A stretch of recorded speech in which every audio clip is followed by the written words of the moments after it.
बाबाजी सद्गुरुदास तुका त्याच्या कृपादाने कथेचा विस्तारू बाबाजी सद्गुरुदास तुका बाबाजी बाबाजी सद्गुरुदास तुका दास तुका दास तुका दास तुका नमो सद्गुरु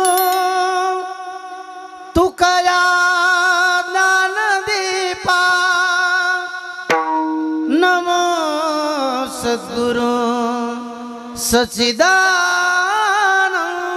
रूपा नमो सद्गुरु भक्त कल्याण मूर्ती नमो सद्गुरु भास्करा पूर्ण कीर्ती सेवे लागी सेवक झालो तुमच्या लागलो निज चरणा आहो स्वामी तो कया देवा हो यावरी न करावा हो सेवे लागी सेवक झालो तुमच्या लागलो निज चरणा अहो स्वामी तुमया देवा यावरी न करावा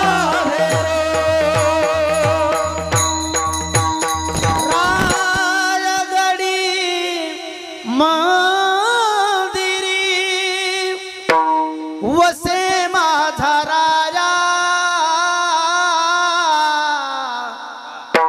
चरणासी अर्पितो अजमही काया जगधीश्वरासी जोडली जाती ख्याती प्रथम वंदितो मी तुम्हा शिव छत्रपती आई जे महाराज विराजिले आई जे महाराज विराजिले महाराज बिदारिये आइए महाराज बिदारिये आई जे महाराज विराजिले कथा करू मतियानुसार प्रेम सहित साधी धरू प्रेम सहित साधी धरू पधारिले जिजाऊ कुमार पधारिले जिजाऊ कुमार आइले महाराज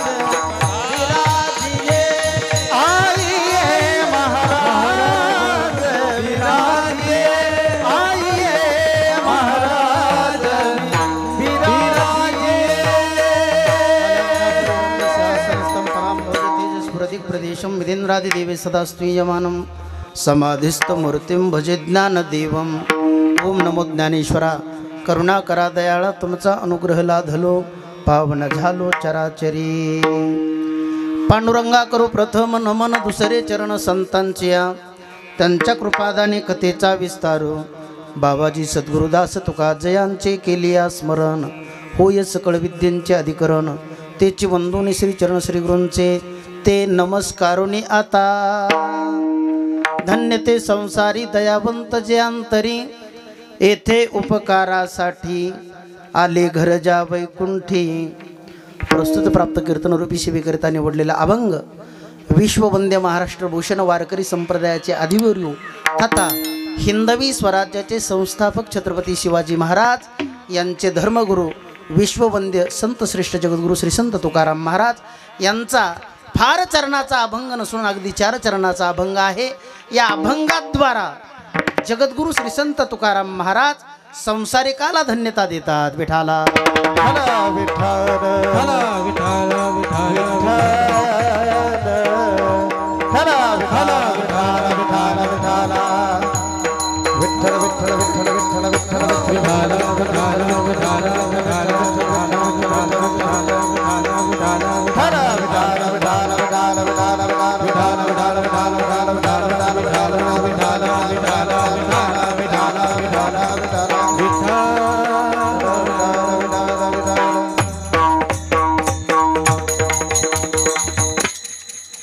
सेवेला सुरुवात करण्या अगोदर अल्पासा परिहार देणं अत्यंत गरजेचा महत्त्वाचा तो म्हणजे असा अखिल गुणनिधान आकारण करुणावरून आलय भक्त वांछित कल्पतरू भगवान श्री पंढरीश परमात्म्याच्या कृपेने मुक्त कैवल्य तेजोनिधी भगवान श्री ज्ञानोबरा जगद्गुरु श्री संत तुकोबरा अधिकरून सकल संतांच्या तथा स्वानंद सुखनिवासी ब्रह्मलीन ब्रह्मतेज श्री हरिभक्तीपरायण गुरुवर्य 1008 गंगा भारती महाराज यांच्या 31व्या पुण्यतिथीनिमित्त आपला हा चालत असलेला भक्ती उत्सव आहे.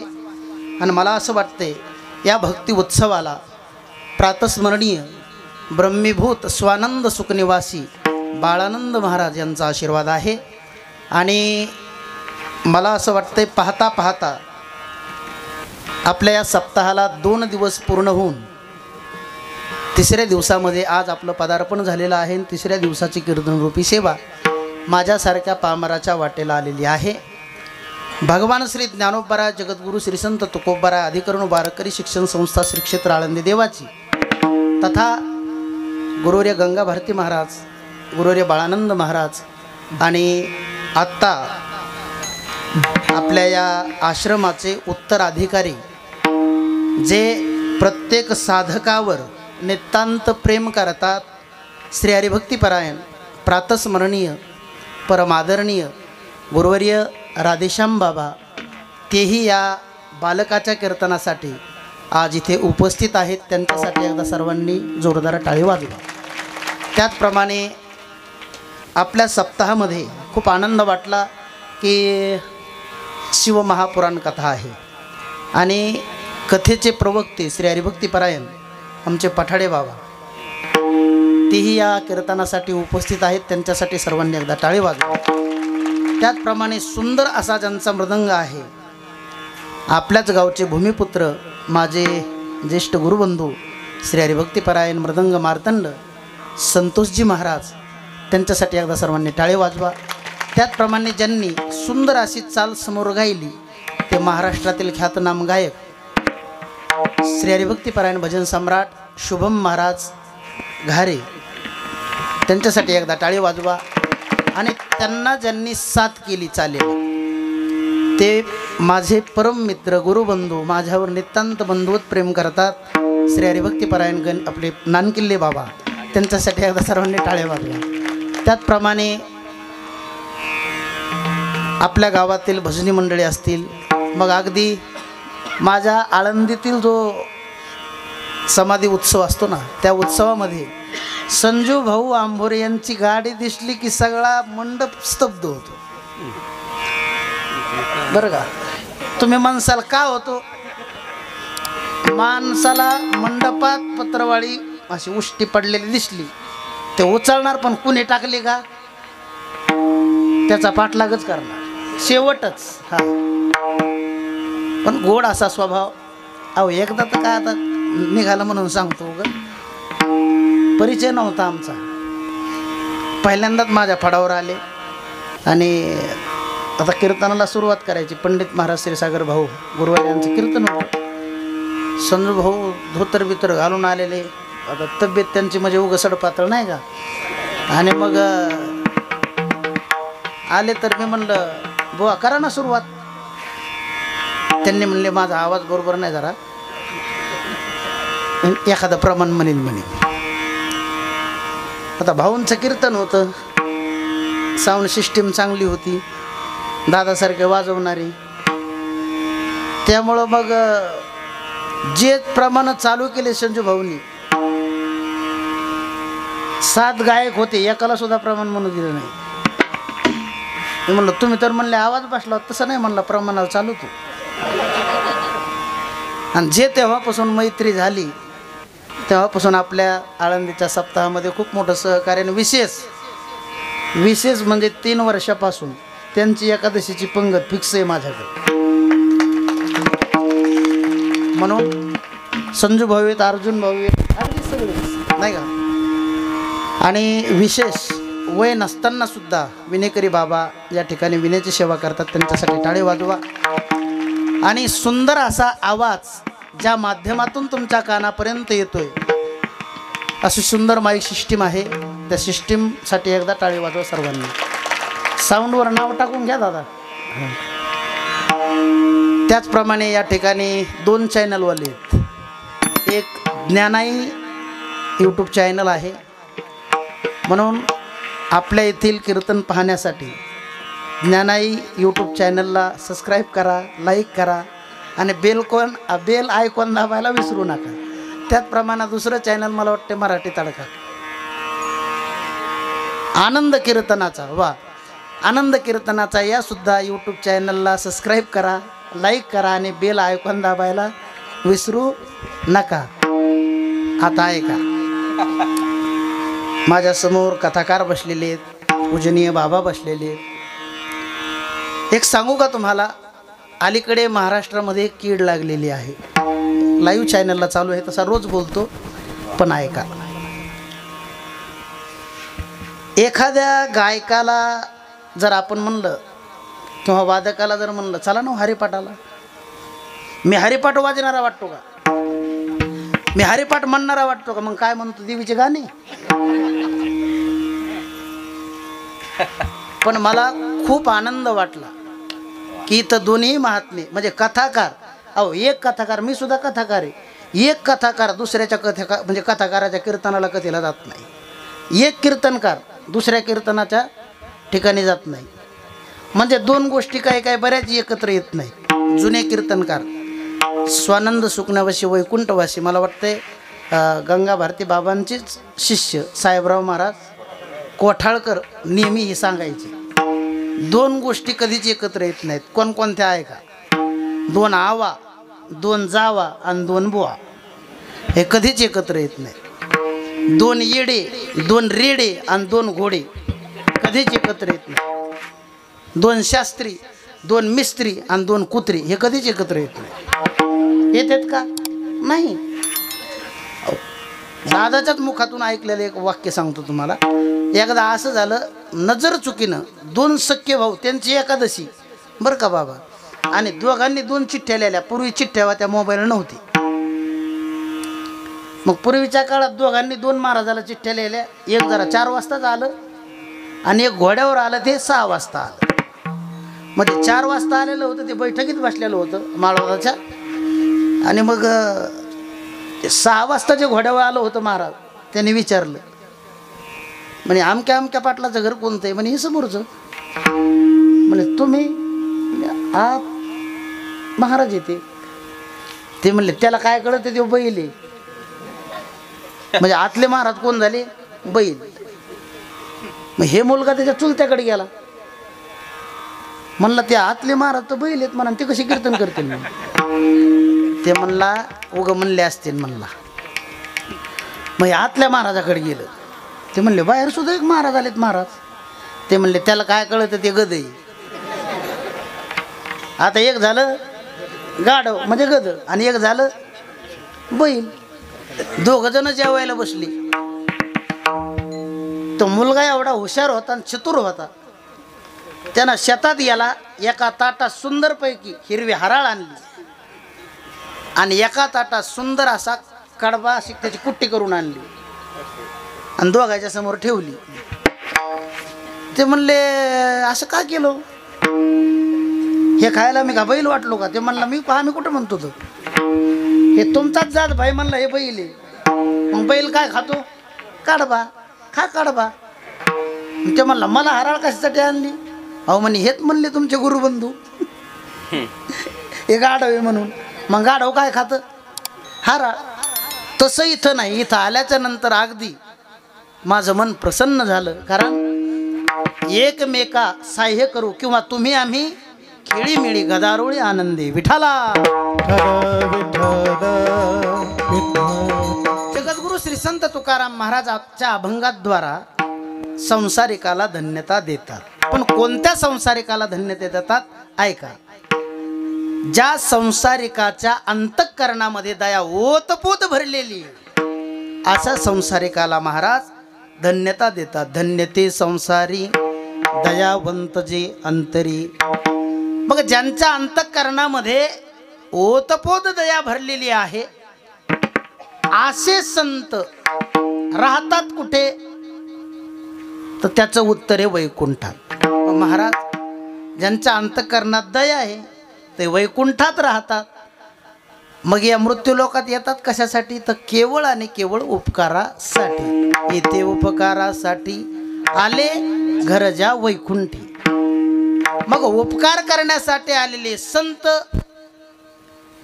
इथं वर्तत असताना कसं वर्तन करतात, कसं बोलतात, तर महाराज म्हणतात ते खोटं बोलत नाहीत. संत खोटं बोलत नाहीत. हां, आमच्यासारखे महाराज खोटं बोलतील एखाद्या वेळेला, पण संत खोटं बोलत नाही. नेहमी देहावर उदास असतात. राहतात कुठे, वैकुंठात राहतात. इथं उपकार करण्यासाठी येतात. मग उपकार करण्यासाठी आलेले संत बोलतात कसे, तर मधुर बोलतात, अमृतासारखं बोलतात. आणि या समाजाने जगाने किती जरी त्रास दिला तर त्यांच्या पोटामध्ये वाव म्हणजे जागा, तो त्रास सहन करण्याची क्षमता आहे. या अभंगाचा असा सरळ सरळ अर्थ आहे. विठाला विठाला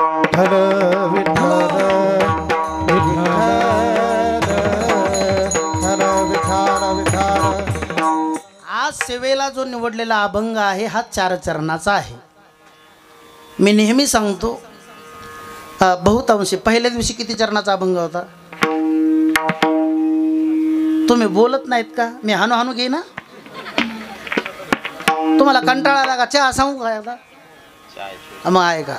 काल किती चरणाचा अभंग होता, 4 चरणाचा. पहिल्या दिवशी किती चरणाचा अभंग होता, 4 चरणाचा.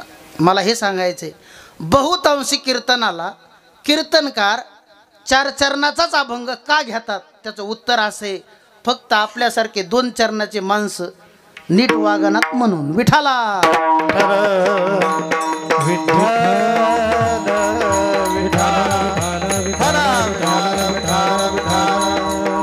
आणि विशेष मला एक सांगावं असं वाटतंय, कारण श्रीमद भागवतामध्ये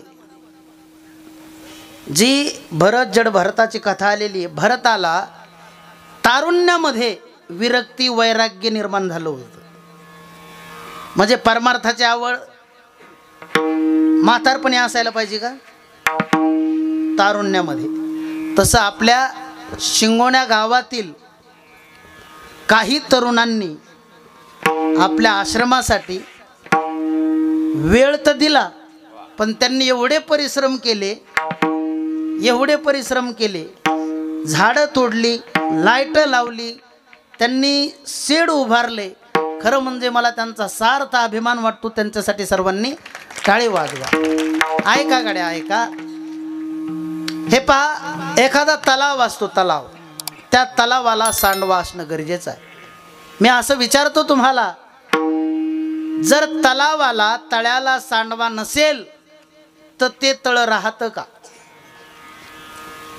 मग ज्याला वाटतं आपलं तळ फुटू नये आणि जवळच्या घरात जाऊ नये, मावस भावाच्या घरात, कळतंय का माझी भाषा कळती. बऱ्याच जणांच्या तळ्याला सांडवा नव्हता, म्हणजे सप्तात पंगत नाही, आळंदी पंढरीला कधी अन्नदान नाही, कुणाच्या बापाला चहा पाजला नाही, आणि मग शेवटी एकदाच तळ फुटलं त्याच्या म्हातारपणी, तर कोणाच्या घरात किती गेलं हे त्यालाही कळालं नाही, अटक येऊन मेलं. म्हणून तळ्याला सांडवा याच्यासाठी आहे की तलाव सुरक्षित राहण्यासाठी. तसं हे धर्मकार्य आहे, हे धर्मकार्य आहे. खरं तर म्हणजे मला एक खंत वाटली की आपल्या गावामध्ये, मी मागच्या वेळेला कीर्तनाला आलो होतो काल्याच्या, त्यावेळेला खूप परेशानी झाली, सारखा पाऊस चालू होता. बाळानंद बाबांनी 2 मंदिरं आपल्याला दिली, बरोबर आहे. त्यावेळेस बैठकीत कुणीतरी मला सांगितलं होतं, पण मला खंत ही वाटली की अजूनपर्यंत त्यांचंच मंदिर इथं उभारलेलं नाही. म्हणून मी विनंती करेल तुम्हाला, ही संत महात्मे खरं म्हणजे आध्यात्मिक दृष्ट्या ही संत मंडळी कुठं राहतात? वैकुंठ. वैकुंठ म्हणजे काय? 3 प्रकारचं वैकुंठ आहे. तुम्हाला मी अगदी शॉर्टकट मधल्या मार्गाने घेऊन जाणार आहे. लक्षात आलं का? कारण बाबा हल्ली असा काळ आहे, एखादी वेदांतातली प्रक्रिया माणूस सांगायला लागलं की खालची माणसं म्हणते तुझं बरोबर आहे, तुझं बरोबर आहे महाराज, डुकल्या घेते. बरं, प्रपंचातल्या गोष्टी सांगायला लागलं की ते म्हणजे काय सांगितलं रे महाराजांना, आपल्याला माहिती होतं तेच सांगितलं. लट्टिके थे रूचे सच को नहीं न पछे, सच को नहीं न पछे, सच को नहीं न पछे.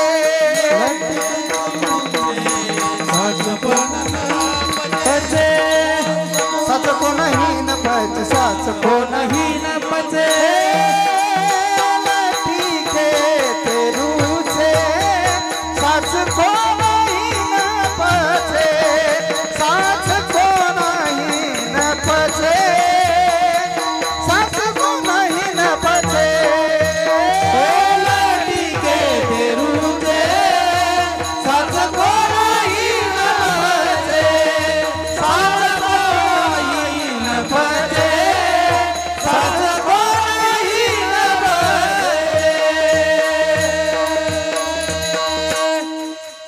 टाळी वाजवा. इथून पुढं लक्षात ठेवा, मी 1 तास कीर्तन करणार आहे, फक्त 1 तास. तुम्हाला यांचं गाणं, ह्यांचं वाजवणं जर आवडलं किंवा नाही आवडलं तरी तुम्ही टाळीचा प्रतिसाद द्यायचा. तुम्ही म्हणसाल महाराज आम्ही टाळी वाजवल्याच्या नंतर काय होणार आहे? यांचा उत्साह वाढतो आणि हे मग नवीन नवीन चाली म्हणतात. काय करतात? तुम्ही टाळीचा प्रतिसाद दिला, टाळीची दाद दिली, हे काय करतात?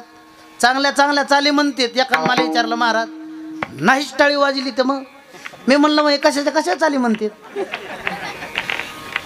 हो ना. आता तुम्हाला एक खोटं सांगत नाही, नारदाच्या गादीहून शिवरात्री पिरियडमध्ये मी अभंग घेतला, शिवभोळा चक्रवर्ती त्याचे पाय माझे चित्ती. कानपूर डिम झालेली, म्हणजे कानानं ऐकायला येत नव्हतं एका गायकाला, पण ज्याला ऐकायला येत नाही त्याला ऐकायचा आणि म्हणायचा लय नाद, बोलायचा लय नाद. त्याने चालीला पुढं आला, ज्याला ऐकायला येत होतं ते पुढं म्हणू लागलं शिव भोळा चक्रवर्ती असं म्हणू लागलं. ती मग ते मागं म्हणू लागलं, पण ते त्याचं जे उत्तरार्ध आहे त्याचे पाय माझे चित्ती हे त्याला वेगळंच ऐकायला आलं. तर ते काय म्हणलं? त्याची माय माही चुलती. काय म्हणलं ते? शिव भोळा चक्रवर्ती बरोबर म्हणलं, पण ते म्हणलं त्याची माय माही चुलती. मी म्हणलं आता तू पाठीमागच आहे, सगळ्याचा परिचय करून द्याला तो फक्त उत्तरार्धामध्ये. असं नाही महाराज, इथं गायक एवढे सुंदर आहेत. आता काय सांगावं तुम्हाला. एकदा मी मारताल्याला गेलो होतो. मारताल्ला म्हणजे आपल्या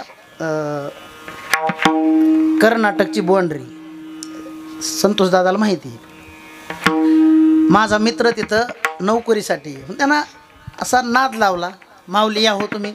आम्ही गेलोत गाडी घेऊन गेलोत. मी काय केलं म्हणलं दुसरी नेण्यापेक्षा 2 गायक नेले, मी एक आणि एक वादक.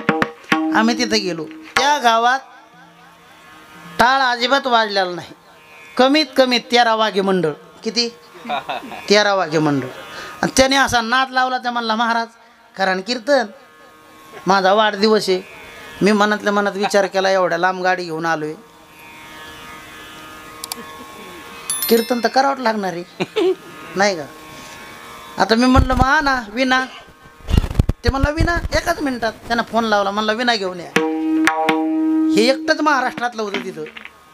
ते विना आणा म्हणल्याच्या नंतर तिकून ते चोंडकं घेऊन आलं. म्हणलं आता जर विण्याच्या जागी चोंडकं आले तर टाळाच्या जागी काय येते काय माहिती. लगेच एक जण झांजा घेऊन आलं. झांजाच्या मागं लगेच एक नालवाला आलं, म्हणजे ढोलकी. आणि सगळं वातावरण पाहून मी म्हणलं हा भंग घ्यायचाच कशाला. पण मी त्या माझ्या मित्राला म्हणलो का रे बाबा कीर्तनाला टाळकरी लागत असते मागं कोरस. ते म्हणले काय अडचण नाही ना, हेच उभे करून द्या प्रत्येकाजवळ एक एक माईक. असा साऊंड सिस्टीम मला दादा त्याला ती सवयच कार्यक्रम वाजवायची त्यांची. प्रत्येकाजवळ एक एक माईक, वातावरण एक नंबर, साऊंड सिस्टीम एक नंबर. मी म्हणलं आता हा भंग कशाला घेऊ, भावगीतच घेऊ. म्हणून मी भावगीत घेतलं.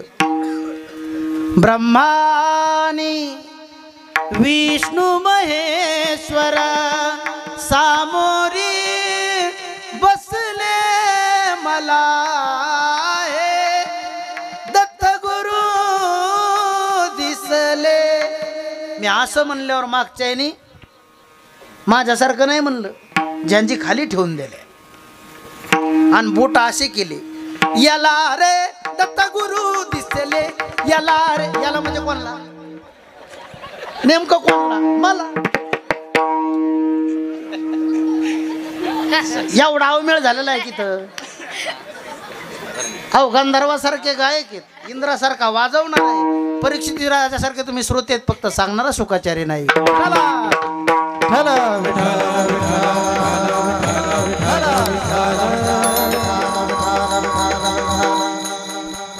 म्हणून मला तुम्हाला सांगावं असं वाटतंय, या ठिकाणी श्री संत बाळानंद महाराज, श्री संत गंगा भारती महाराज, श्री संत दयानंद महाराज आणि आत्ता हयात आहेत त्यांचे उत्तराधिकारी आपले राधेश्याम बाबा, ही मंडळी सहसा स्थान सोडित नाही. समहिम्न जीवन जगत असतात संत, पण केवळ आणि केवळ तुमच्या आमच्याकरिता ते अद्वैत स्थितीला असतात. अद्वैत स्थिती म्हणजे वैकुंठ.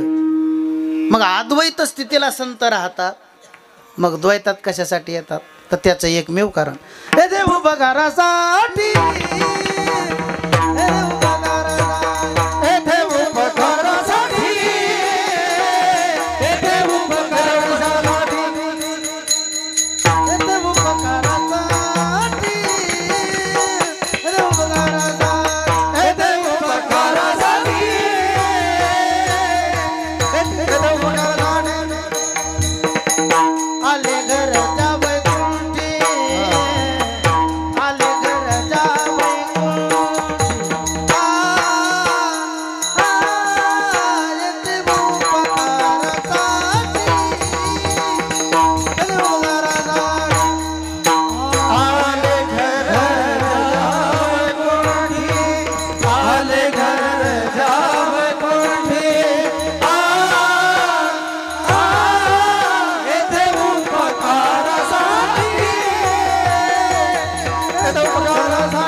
धन्यवाद तुम्हाला, तुम्ही धोरणात येत, हे मला कळालं आता.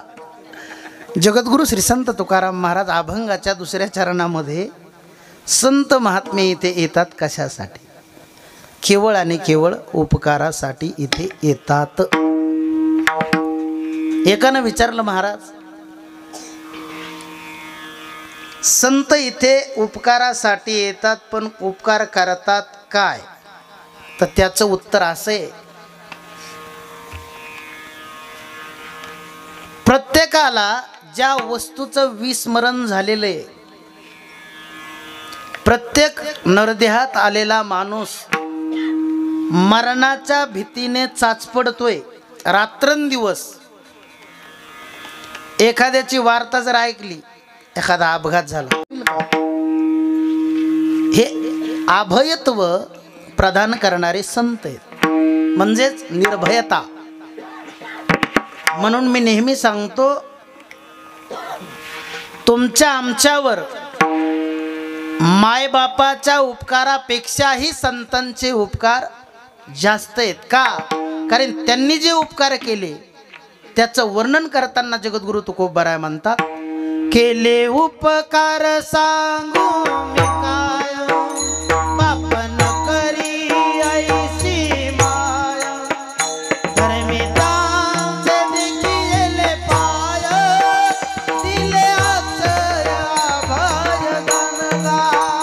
केले उपकार सांगू मी काय बापन करी ऐसी माय माझे दिले पाय दिले अक्षय अभयदान केले उपकार सांगू मी काय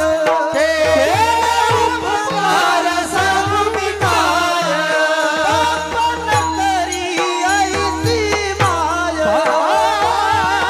आपण करी ऐसी माय तांबे देखिले पाय दिले अक्षय अभय दानगा केले उपकार सांगू मी काय वाचन करी ऐसी माय विधाचे वतीले पाय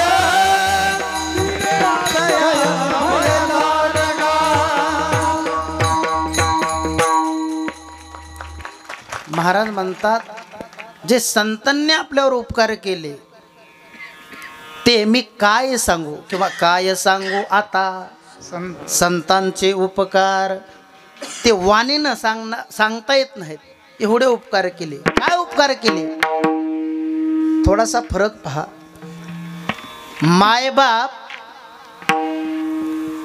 या पिंडाला जन्म देतात कशाला या पिंडाला खाऊन पिऊन याला धष्टपुष्ट करतात पुन्हा एका मायबाप या पिंडाला जन्माला घालतात वा जन्म देतात आणि याला खाऊन पिऊन धष्टपुष्ट करतात का माहिती का 21व्या वर्षी आपल्यावर चवताळून आलं पाहिजे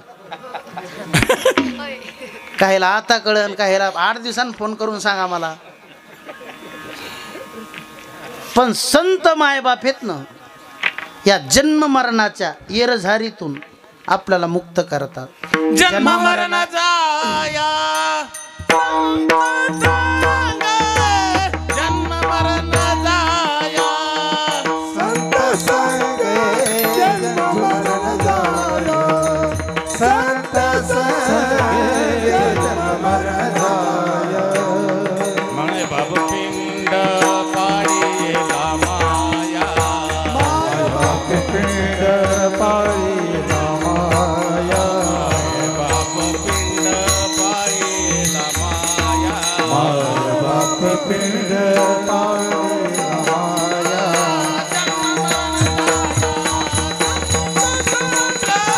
जन्म मरणाचा या संत संग जन्म मरण जाय संत संग जन्म मरण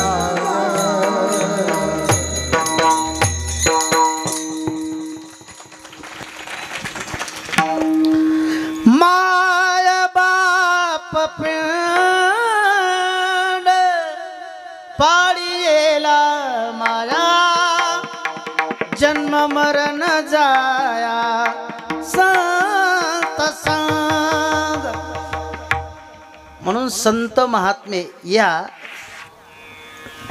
जीवाला जड जीवाला तीन तीन वेळेला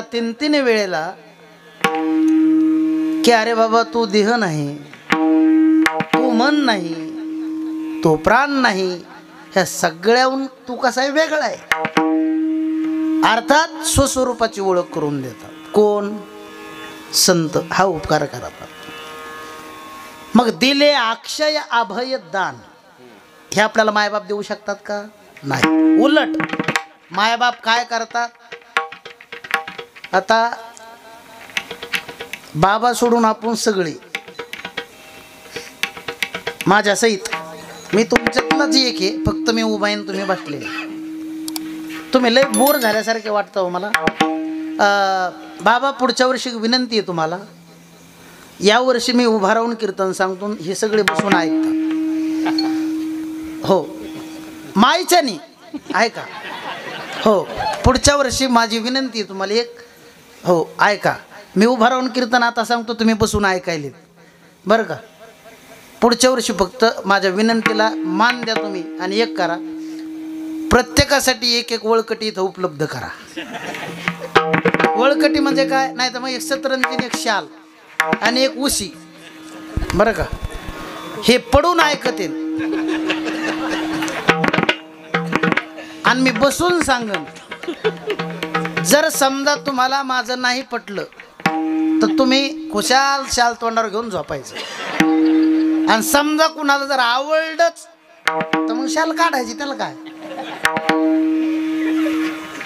विठाला विठाला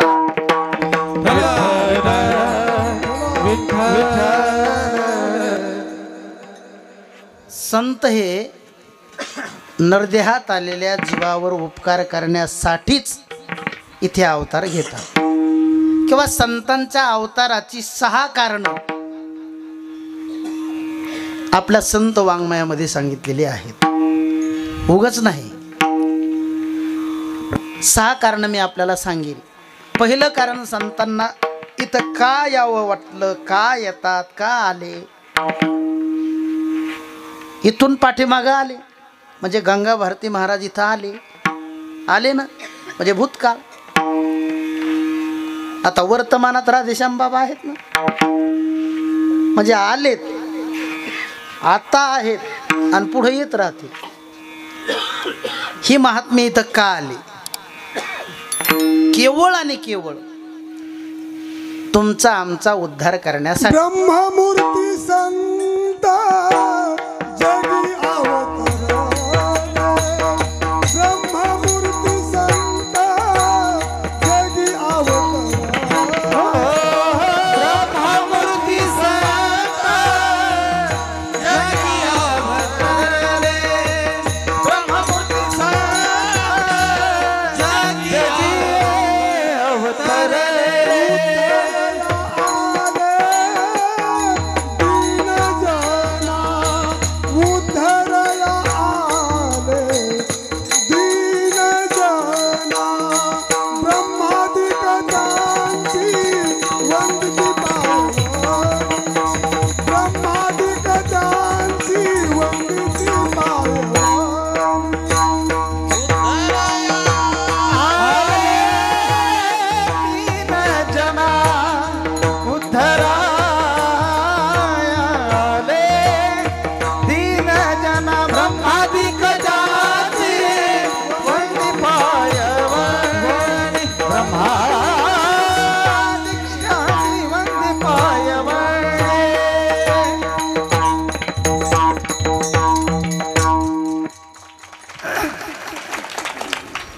किती सुंदर म्हणले बाबांनी. पहा, ब्रह्ममूर्ती संत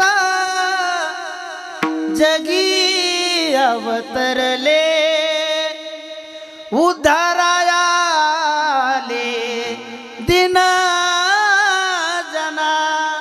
दिन जना किंवा जड जीवांच्या उद्धारासाठी संत महात्मे इथे अवताराला येतात. हे पहिलं कारण आहे. आता जड जीवांच्या उद्धारासाठी संत महात्मे इथं अवताराला येतात. मग जडजीव नेमका जडजीव म्हणजे काय तर आहे का, सोपं करून सांगतो तुम्हाला. तुम्ही सगळेजण इथं कीर्तनाला आलात, तुम्हाला एक विनंती करतो, तुमच्यापैकी जो सज्जन आहे त्यानं हात वरी करा.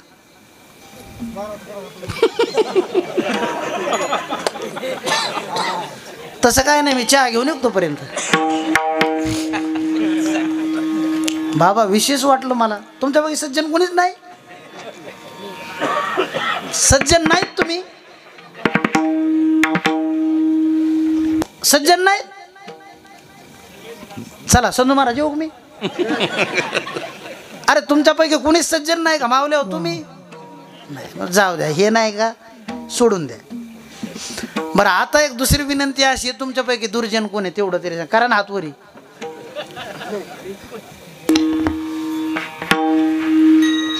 दुर्जन नाहीत माय का? आपण खऱ्या अर्थानं सज्जन नाही, सज्जन म्हणावं. हात वरी करायच्या अगोदर आपलं अंतकरण सांगतंय. मंदिराचं काम चाललेलं होतं, गेलेला बल्ब मंदिरात लावला,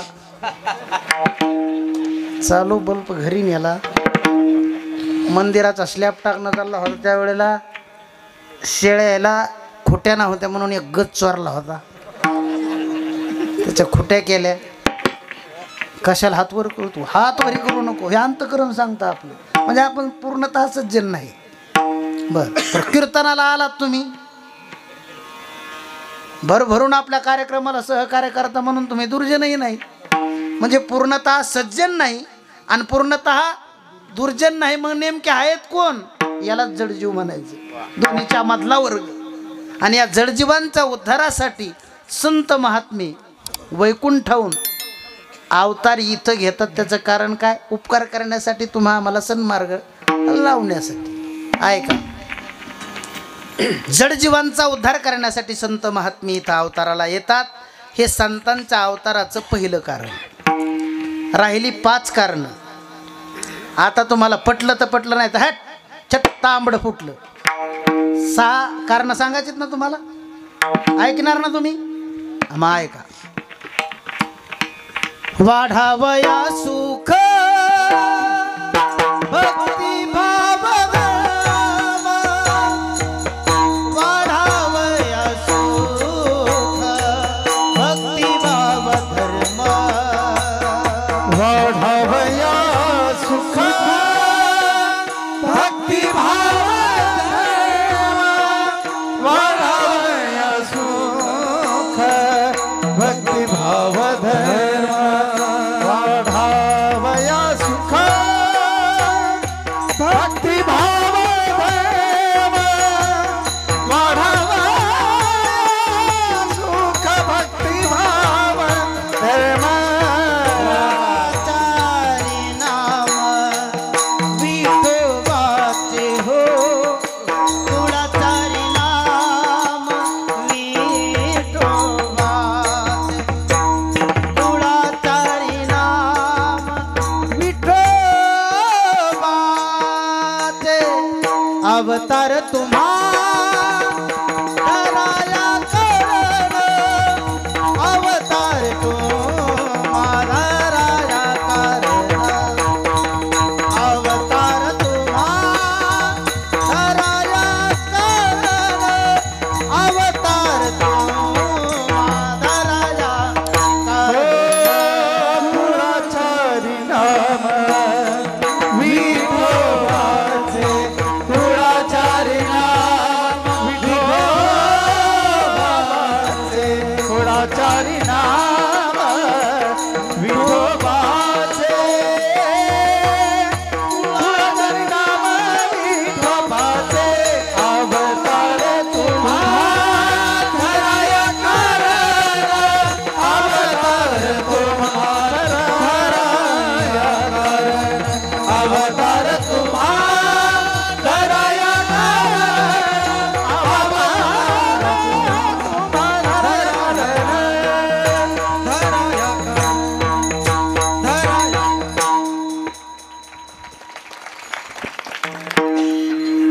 आत्ताच पूजनीय महाराजांचं आगमन या ठिकाणी झालेलं आहे. तिन्ही महात्म्यांसाठी एकदा सर्वांनी जोरदार टाळ्या वाजवा. अवतार तुम्हा धराया कारण. काय कारण आहे तर ऐका. वाढावया सुख, वाढावया भक्ती, वाढावया भाव, वाढावया धर्म आणि वाढावया नाम. बीज वाढवावे नाम, म्हणजे 6 गोष्टी सांगण्याकरता, तुम्हा आम्हाला कळण्याकरिता संत इथं अवताराला येतात आणि या 6 गोष्टी वाढवायचं काम करतात. एकान मला विचारलं, महाराज मग संतात आणि आपल्यात काय बदल?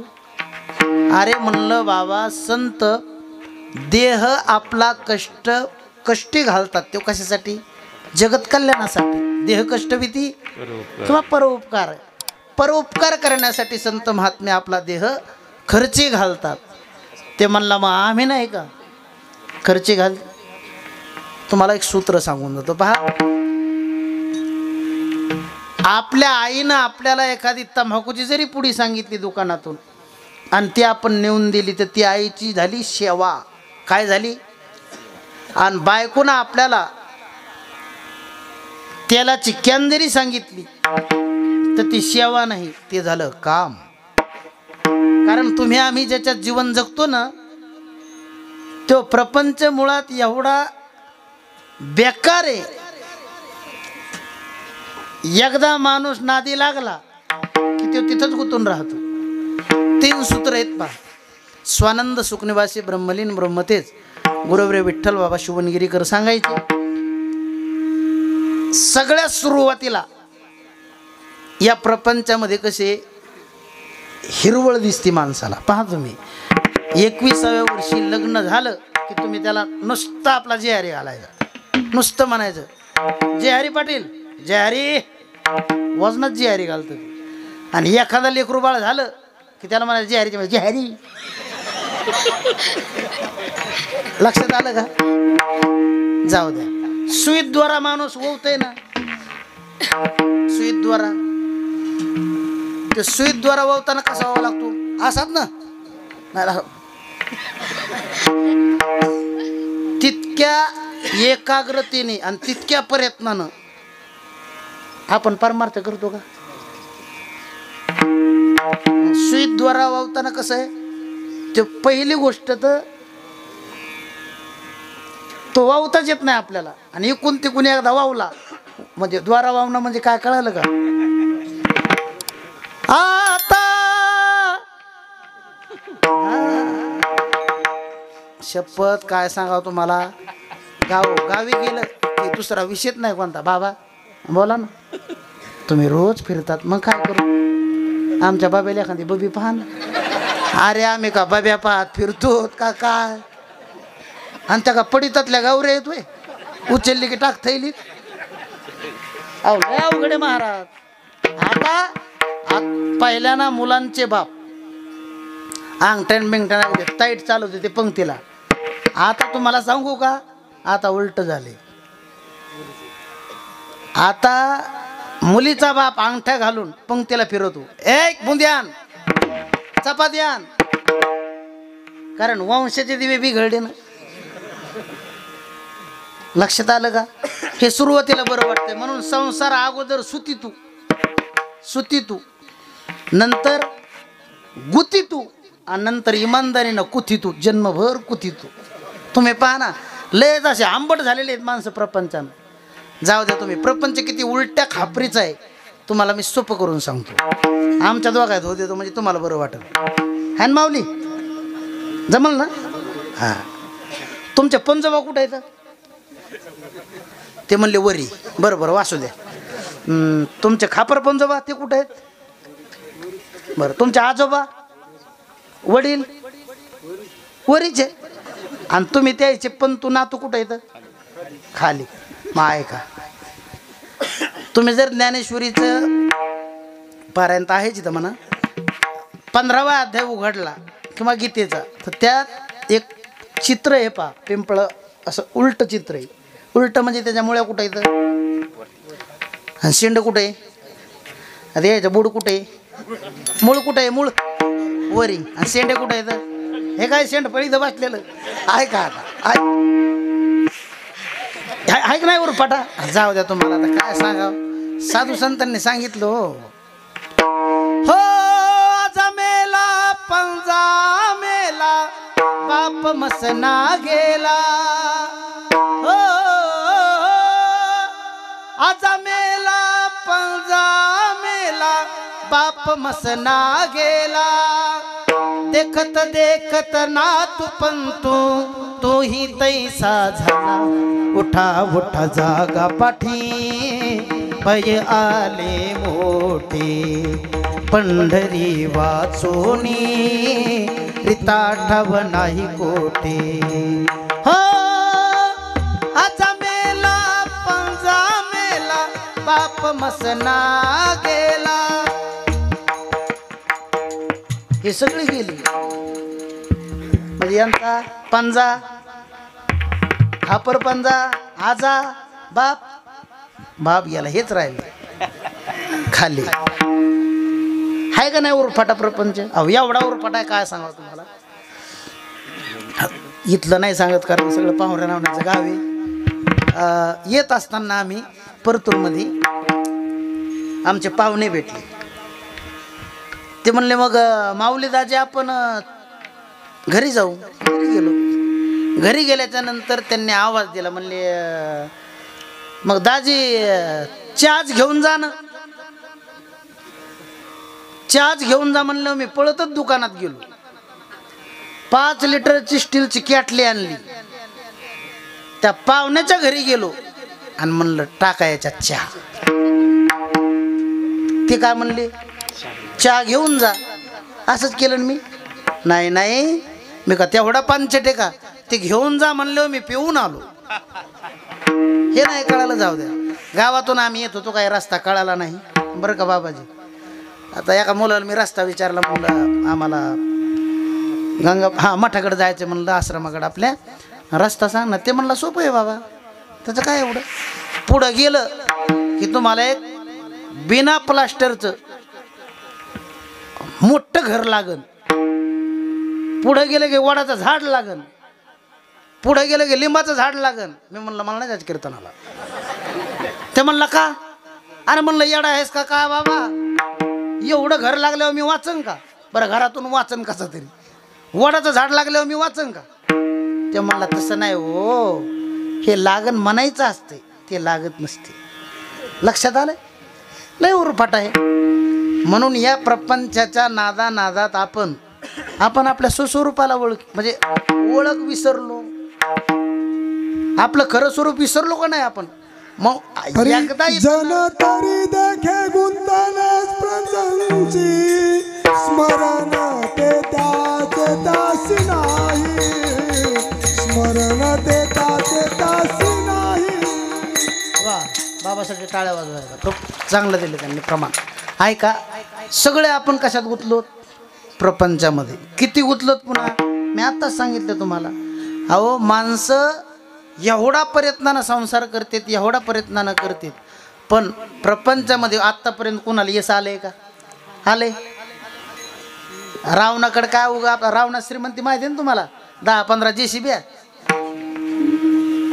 नव्हत्या नाही, 2-4 आपले इटीचे घर, 2-4 दगडाचे, सोन्याची लंका होती. वा पहा, यायला पण माहिती आहे रावणाची श्रीमंती. कोटी घरे जेथे काशानी तांब्याची, शुद्ध कांचनाची 7 कोटी. एवढा श्रीमंत असताना रावणानं सुद्धा 3 प्रतिज्ञा केल्या होत्या. खारा समुद्र गोड करीन, स्वर्गाला शिडी लावील, सुवर्णाला सुगंधाने, सोन्याला सुगंध आला, स्वर्गाला शिडी लागली, खारा समुद्र गोड झाला. आता आपलं घर सोन्याचं आहे का घरात सोनं आहे? अहो बाजारच्या मंगळसूत्रावर आलंय आपलं. थोडा माफी मागून बोलतो तुम्हाला, लाईव्ह चालू आहे, तुम्ही पहा. आपला आदर्श घेऊन इतर लोक मोठी झाली आणि शोकांतिका आहे, आपले जमिनी विकून रस्त्यावर आले. पण कधीतरी याचा विचार करा. साधू संत महात्मे इथं जन्माला येतात, आता हे हयात आहेत आपल्याला दिसतात, पण आपल्याला हे संत वाटत नाहीत. का माहिती आहे का? ते आपलं पूर्वजन्मीचं पाप आहे. मी नेहमी सांगत असतो, संत कुणाला म्हणतात? तेची संत, तेची संत, तेची संत, तेची संत. ज्यांचा हेत विठ्ठली नेनती काही, टानाटोना नामस्मरणा वाचुनी. अरे तुमच्या आमच्यासाठी ते जीवन जगतात, नाही तर इथं त्यांना येण्याची गरज नाही. बरं इथं येऊन करतात काय? सांगतात करा रे बापांनो, तुम्हाला पाहुणं व्हायचं तर हरीचं व्हा. शांतीदाय पाहुणा हरी, यमाचे पाहुणे होऊ नका. एकानं मला विचारलं, महाराज यमाचा पाहुणा झाल्यावर काय पाहुणचार असतो? मी म्हणलं तिथं मारितीत, मारिती तोडीती झोडीती निष्ठुर, मारिती तोडीती झोडीती निष्ठुर, मारिती तोडीती झोडीती निष्ठुर, मारिती तोडीती झोडीती निष्ठुर. यमाचे किंकर, यमाचे किंकर बहुसार,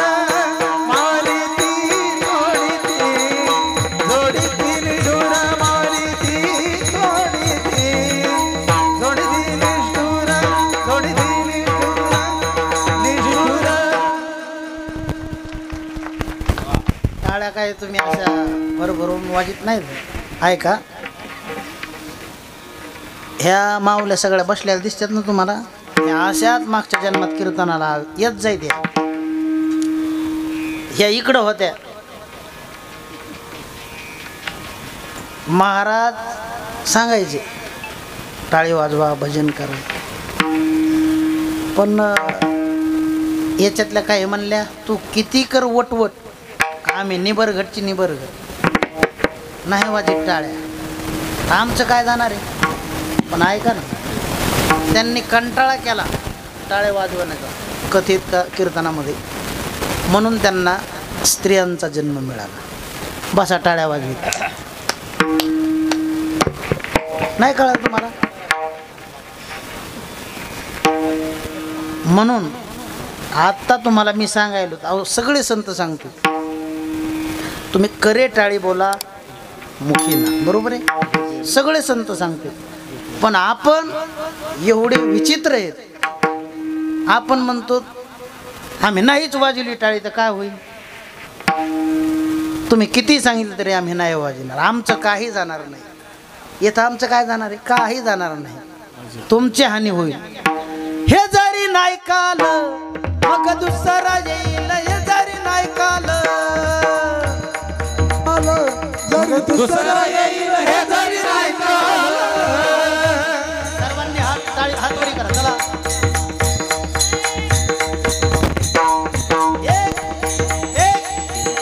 एक टाळीचा आवाज, एक आला पाहिजे. हे जरी नाही काल मग दुसरा येईल, हे जरी नाही काल, हे जरी नाही काल मग दुसरा येईल, हे जरी नाही काल. सरती शेवटी बा काळ बांधून नेईल, सरती शेवटी बा, सरती शेवटी बा काळ बांधून नेईल, सरती शेवटी बा. सरती शेवटी बा काळ बांधून नेईल, सरती शेवटी बा. सरती शेवटी बा काळ बांधून नेईल, सरती शेवटी बा.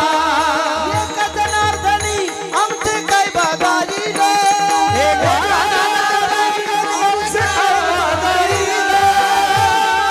जनार्दनी आमचे काय बाधारी रे.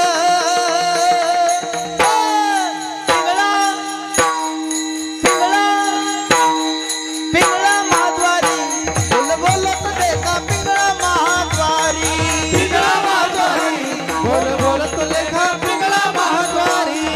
पिंगळा महाद्वारी बोल बोलत देखा, पिंगळा महाद्वारी. पिंगळा महाद्वारी बोल बोलत लेखा, पिंगळा महाद्वारी.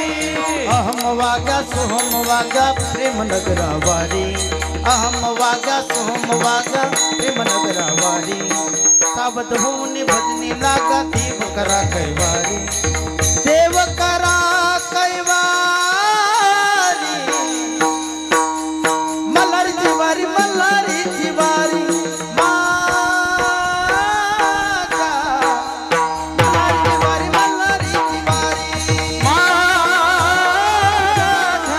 मल्हारी जिवारी मल्हारी जिवारी, मल्हारी जिवारी मल्हारी जिवारी, मल्हारी जिवारी.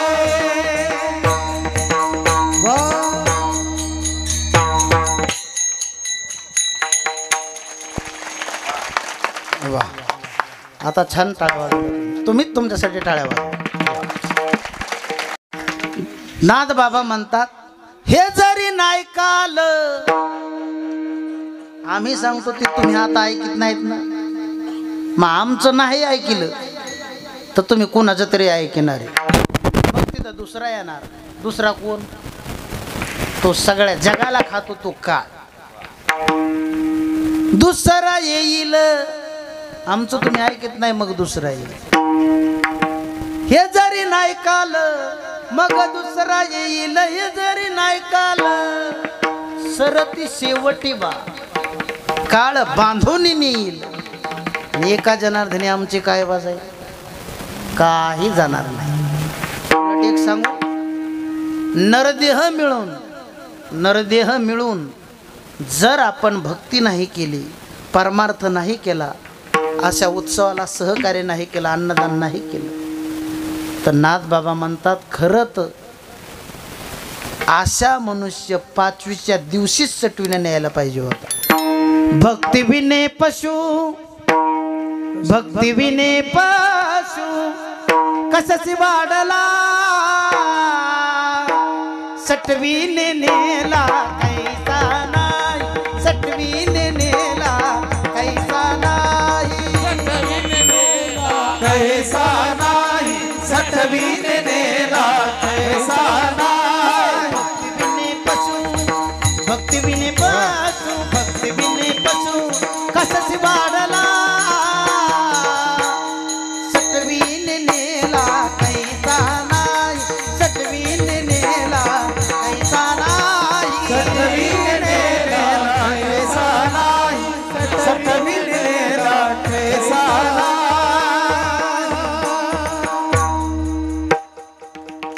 महाराज म्हणतात, जर हा परमार्थ करीत नाही, नरदेह मिळून अन्नदान करीत नाही, आपल्या स्वस्वरूपाची ओळख करून घेत नाही, मग हा नरदेहाला येऊन उपयोग तरी काय करत, याला 5वीच्या दिवशी सटवीनं न्यायला पाहिजे होतं. याच्यापेक्षा आता विचार करा, हे बोललंय कोण माहिती आहे का? जे संत आहेत, शांत आहेत आणि श्रीमंत आहेत, हे 3 विशेषण ज्यांना आहेत. मला सांगा तुम्ही, एवढे शांती ब्रह्म म्हणलं की तुमच्या डोळ्यासमोर कोण आलं? तुकोबार आहे? कोण आलं? नाथ महाराज आले का नाही? मग नाथ महाराज जर शांती ब्रह्म आहेत, तर मग शांती ब्रह्म नाथ महाराजांनी असं बोलायला पाहिजे का? सटवीनं कसं नेलं नाही? याच्यापेक्षा पुढचं सांगू, जर एखादा मनुष्य तोंड असून नामस्मरण करीत नसेल, तर नाथ बाबा म्हणले त्याची जीभ नाही, त्याचं तोंड नाही. नामाविन मुख सर्पाचे ते बीळ, जिव्हा नोहे काळ. किंवा परकड भाषात महाराज म्हणले, काय माय गेली होती भूतापाशी, हरी नये मुखासी अरे मुठा. मला सांगा, एवढे शांती ब्रह्मनाथ बाबा रागवले का? त्याचं उत्तर आहे का? ही मंडळी सगळ्यात अगोदर आपल्याला हात जोडून सांगते, लागो निया पाया विनवितो तुम्हाला, करे टाळी बोला मुखे नाम. मग आता प्रेमानं लोक ऐकत नाहीत, प्रेमानं लोक ऐकत नाहीत. मग तुमच्या आमच्या कल्याणासाठीच संत महात्मे राग भरतात आणि मग म्हणतात, पुढे शिंदळीचे रडतील, किती सांगू तरी नाईकती बटकीचे, पुढे शिंदळीचे रडतील. मग एवढं कठोर संत तुम्हा आम्हाला बोलले कशासाठी माहिती? त्यांना उद्योग नव्हता का? अहो ते जिथं होते का तिथं आनंदी होते. संत कुठे राहतात सांगून गेलो तुम्हाला, कुठं? वैकुंठात. मग येतात कशासाठी? उपकारासाठी केले उपाय, तेने विन काय चाडा महाबुडत हे जन, न देखवे डोळा येतो कळवळा म्हणून या. म्हणून जगावर उपकार करण्याकरता संत महात्मे इथं येतात, राहतात वैकुंठात. मग असे संत इथं आल्याच्या नंतर वर्तन करताना महाराज खोटं बोलतात का? तर महाराज म्हणले ते अजिबात खोटं बोलत नाही. अभंगाचं लटिके वचन, लटिके वचन, लटिके वचन, लटिके वचन,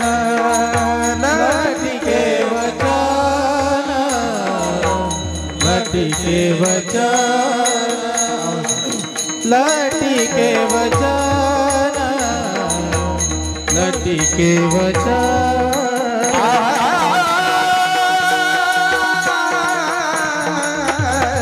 लटिके वचन, लटिके वचन, लटिके वचन, लटिके वचन, लटिके वचन, लटिके वचन, लटिके वचन, लटिके वचन.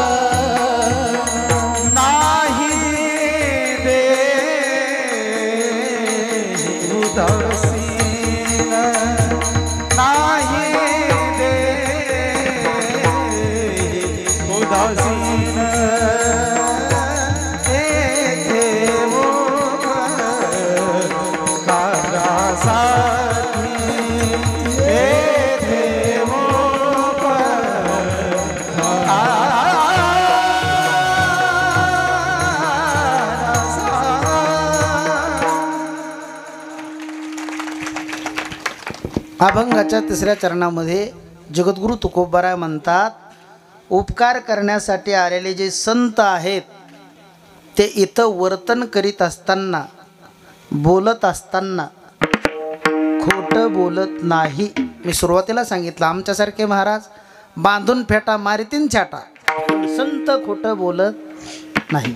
आणि जे खोटं बोलतात ते संत नाही. म्हणून लटिके वचन.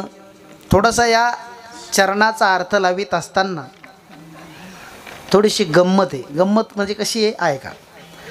जे उत्तर अर्धातलं नाही ते पूर्व अर्धात घ्यावं लागतं. जाऊ द्या, हे कळालं नाही तुम्हाला. हरिपाठामध्ये विश्वमाऊली श्री ज्ञानोबरायांनी दुसऱ्या मंगल चरणाच्या दुसऱ्या अभंगामध्ये सांगताना असं सांगितलं, त्याचा जर तुम्ही सरळ अर्थ लावला तर असा होतो, हरीच्या नामाचं उच्चारण केल्याच्या नंतर अनंत पापाच्या राशी तयार होतात. हरी उच्चारणे अनंत पाप राशी, मग जळतेला पापी. पण या चरणाचा अर्थ लावित असताना, संगती लावित असताना अशी लावावी, श्री गुरुमुखातून श्रवण केलेलं तुम्हाला सांगतो. हरीचं उच्चारण केल्याच्या नंतर अनंत पापाच्या राशी जरी असल्या, मग काय करायचं? जे उत्तर अर्धातलं जातील ते पूर्व अर्धात घ्यायचं. हरी उच्चारणे अनंत पापराशी जातील, मग लयासी क्षण मात्रे. तसं लटिके वचन नाही, संत कधी खोटं बोलत नाही आणि आपल्या देहावर उदास असतात. भक्तायसे जाना जे देही उदास गेले अशा पास निवारोनी. उदास उदार संत आपल्या देहावर उदास का असतात त्याचे एकमेव कारण, तुका म्हणे भावे देहासी उदार, रखुमा देवीवर जोडावया, रखुमा देवीवर जोडावया. म्हणून संत महात्मे कधी खोटं बोलत नाहीत, आपल्या देहावर उदास असतात. बरं, जे खोटं बोलत नाहीत आपल्या देहावर उदास असतात, राहतात वैकुंठात, तुमच्या आमच्यासाठी, तुमच्या आमच्यावर उपकार करण्यासाठी येतात या मृत्यू लोकात, इथे उपकारासाठी. मग नेमके इथं आल्याच्या नंतर ते कोणत्या आश्रमामध्ये जीवन जगतात महाराजांनी सांगितलं. ते इथं आल्याच्या नंतर तुमच्या आमच्यासारखाच प्रपंच करतात, तुमच्या आमच्यासारखा संसार करतात महाराज. मग त्यांच्या संसाराला धन्यता का? त्यावेळेला महाराजांनी सांगितलं, त्यांच्या अंतःकरणामध्ये दया होत पोत भरलेली असल्यामुळे धन्य ते संसारी.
जगद्गुरु तुकोबा राय पहिल्या चरणामध्ये संसारिकाला धन्यता देतात, मग संतांच्या संसाराला धन्यता.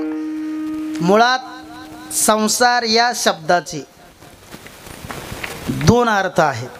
त्यातला खरा संसार कशाला म्हणायचा? आगा, उपजनी आणि निमनी, म्हणजे जन्ममानाला खरं समजीन, खरं याला संसार म्हणायचं.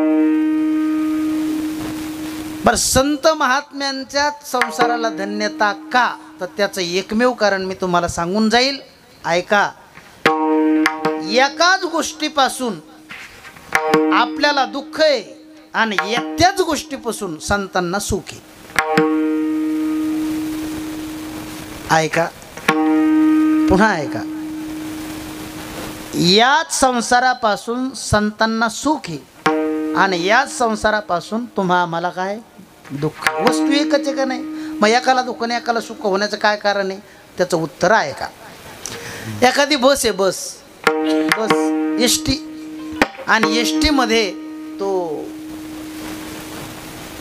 डोंबऱ्याचा खेळ करणारा किंवा ते सर्प पकडणारी माणसं किंवा सर्पाचा सांभाळ करणारी माणसं ती आपली टोपली घेऊन एका बसमध्ये चढला.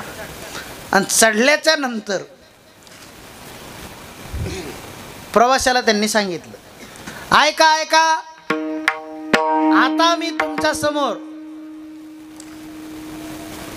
ओरिजिनल एक कला सादर करणार आहे.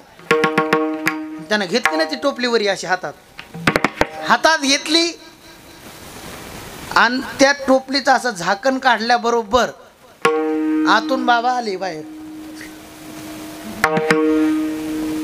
आणि आता हे प्रत्येकाकडे येणारे, प्रत्येकानं 10,000 सगळी माणसं थांबतील का तिथं? अरे दुःख झालं ना त्यांना. काय दिसलं? अहो मरण दिसलं, मरण झालं का नाही दुःख सगळ्यांना.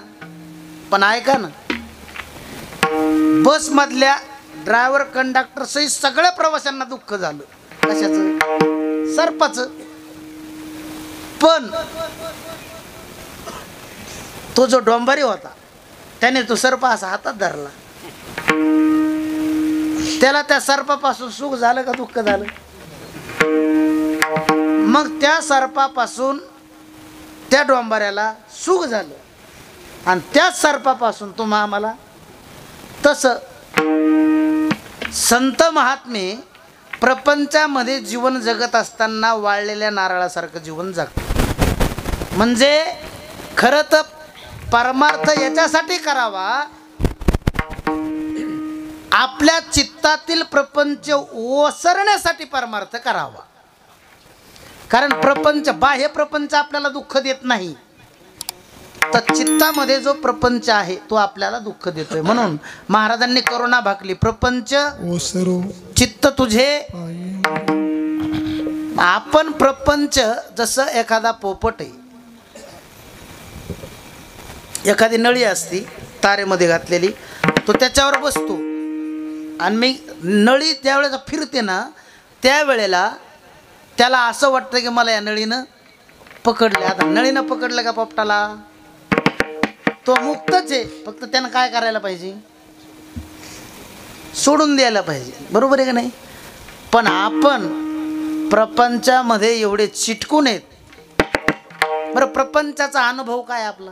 कुणाचा विचारा ना तुम्ही. अहो जाऊ द्या, माणसं पंढरपूरला जात नाहीत, आळंदीला येत नाहीत, पारायण कर. अहो जाऊ द्या तिकडे, एवढं कशाला. एका गावात मग कीर्तन संपलं, त्यावेळेस काय माझ्याकडे गाडी नव्हती, असं मंदिराजवळच मुक्काम माझा. थांबलो तर झाला असं, धिप्पाडचे धिप्पाड माणूस, माझ्याकडे बघू नका तुम्ही. त्याला एक माणूस काय म्हणला, बाबा म्हणे 5 मिनटं विना घ्या, मला जरा 1 नंबरहून यायचंय. त्या म्हणला तूच घे ना. ते म्हणे घ्या ना बाबा, तूच घे या ना. आलं का लक्षात? त्यानं विना घेतला नाही. मी माडीत मुक्कामाला होतो आणि त्याचं घर जवळच होतं. त्याच्या सुनानं सकाळी 9 वाजता ते शेडनेट आहेत पहा, त्या गावात जास्त शेडनेट कळतात ना, हां मग ते जावं लागतं सकाळी लवकरच. ते पावडर बिवडर काय असते ते. मग सुनबाईनं आवाज दिला, मामाजी. काय सुनबाई?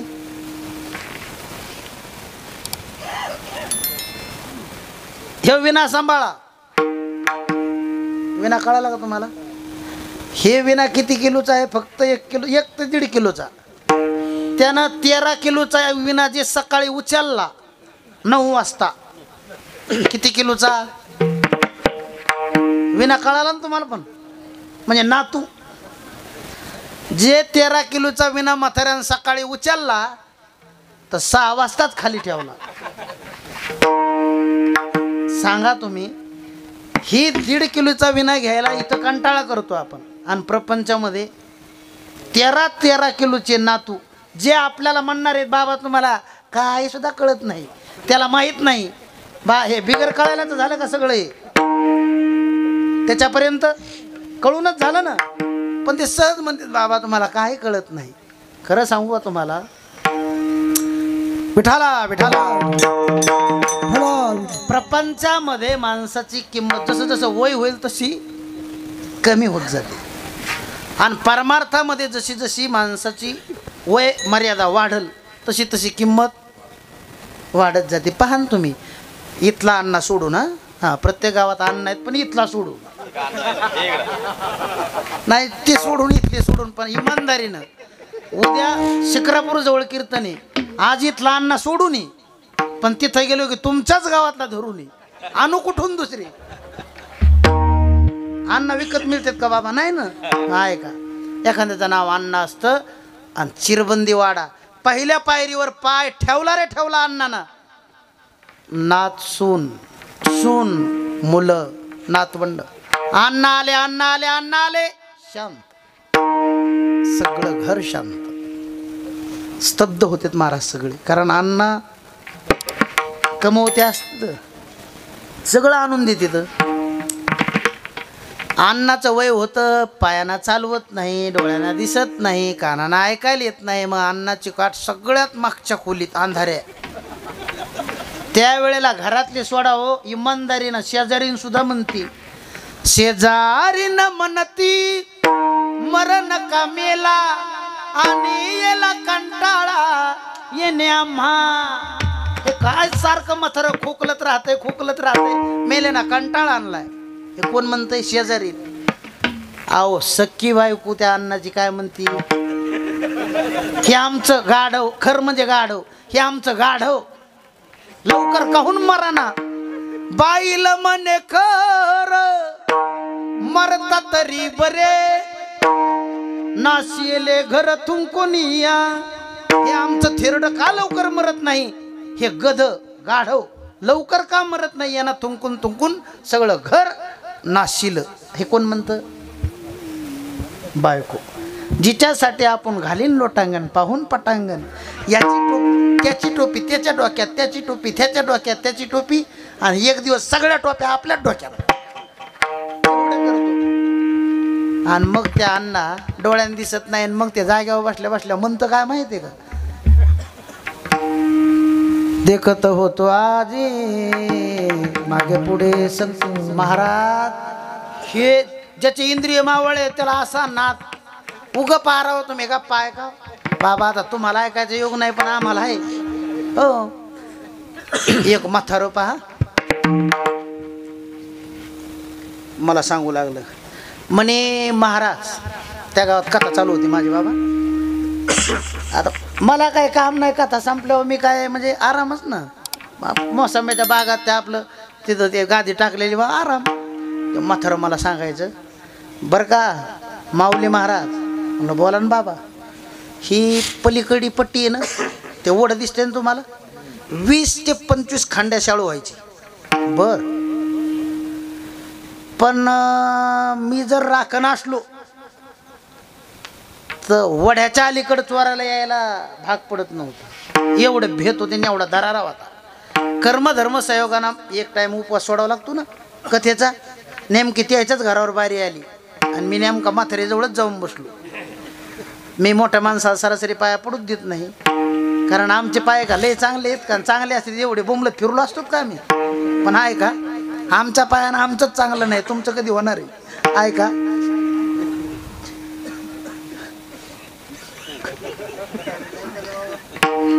हे म्हणत असते असं विठाला. म्हातारी जवळ बसलो, म्हणलं आजी, म्हणे बोला ना बाबा. ते पलीकडे खोलीच का पहा म्हणे आधी. म्हणलं कोण. म्हातार. म्हणलं म्हातार मंदिराकडे गेलेलं आहे नाताला घेऊन, त्याची चिंता नको करू तुम्ही. म्हणे काय सांगितलं तुम्हाला त्यानं. अहो म्हणे 25-25 खांड्या शाळू ज्वारी व्हायची म्हणे, आणि चोर एवढे भ्यायचे म्हणे, मला एवढे भ्यायचे वड्याच्या अलीकडे सुद्धा येत नव्हतं, एवढा दरारा होता मला. म्हणे असं म्हणलं म्हातारं तुम्हाला, असं म्हणलं. म्हणलं शपथ असंच म्हणलंय. काय बोलतंय म्हणे म्हातारं. म्हणलं आता खरंच म्हणतंय म्हण. ते म्हणे काय बोलतोय त्यो. अहो म्हणलं खरंच म्हणतोय म्हण इमानदारीनं. ते म्हणे अजून मला लगेला सगळं घेऊन जाते ती. आणि 50-50 चोरायला सांगा तुम्ही, आहेत का नाही आपल्या उग याच्यात काही अनुभव आपला घेण्यासारखा आहे नाही. मग जगद्गुरु तुकोबारायांनी प्रपंचामध्ये जीवन जगून सुद्धा ज्या मोक्षासाठी बरीच माणसं दऱ्या कपाऱ्यात जाऊन बसलेली आहे, काही झाडाला उलटे टांगून घेतात, ही अशी सारखे व्रत वैकल्य करीत राहतात, सत्संग करीत राहतात मंडळी. हे कशासाठी. केवळ आणि केवळ मोक्षासाठीच. मग जगद्गुरु तुकोबाराय प्रपंचामध्ये होते तुमच्या आमच्यासारखे, पण त्यांचं चित्त प्रपंचामध्ये नव्हतं. मग दिन रजनी हाची धंदा, गोविंदाचे पवाडे, रात्र नकळे दिवस नकळे, अंगी खेळे दैवत हे. गोविंदाशनी गोविंद शयनी, रात्रंदिवस पंढरीश परमात्म्याचं भजन. चित्तामध्ये काय पंढरीश परमात्म्याचं चिंतन. म्हणून कधीतरी नरदेहाला आल्याच्या नंतर एकदा तरी विठोबा पाटलाच्या गावाला आपण जायला पाहिजे. जायला पाहिजे. आणि तुम्ही टेन्शन घेऊ नका, बरोबर कीर्तन सोडणार मी. कीर्तनच लेट सुरू झाले, बरोबर आहे ना बाबा. वेळेवर सुरू झालं नाही, त्याच्यामुळे थोडे 10-5 मिनटं कीर्तनात गेले जरी, आणि ते जर पाप झालं असलं तुमचं, तर मी आळंदीला सोबत घेऊन जातो, काय अडचण नाही. नरदेह मिळाला नाही, एकदा तरी पंढरपूरला जावं माणसाने, एकदा तरी जावं. कारण आपण ज्या द्वीपामध्ये राहतो ना महाराज, खरं आपण भाग्यवान आहेत. कारण चहू बाजूनी भगवान परमात्मा आहे, आणि अगदी बरोबर पंढरीश परमात्मा आहे. कोण्या द्वीपामध्ये राहतो आपण भया, कोणत्या द्वीपामध्ये राहतो. जम्बू या द्वीपामध्ये त्याने तर प्रमाणच सांगून दिलं डायरेक्ट, सर्वांनी हात वरती करायचा. हो जम्बू या द्वीपा माझी, एक पंढरपूर गाव. जम्बू या द्वीपा माझी, एक पंढरपूर गाव. जम्बू या द्वीपा माझी, एक पंढरपूर गाव. जम्बू या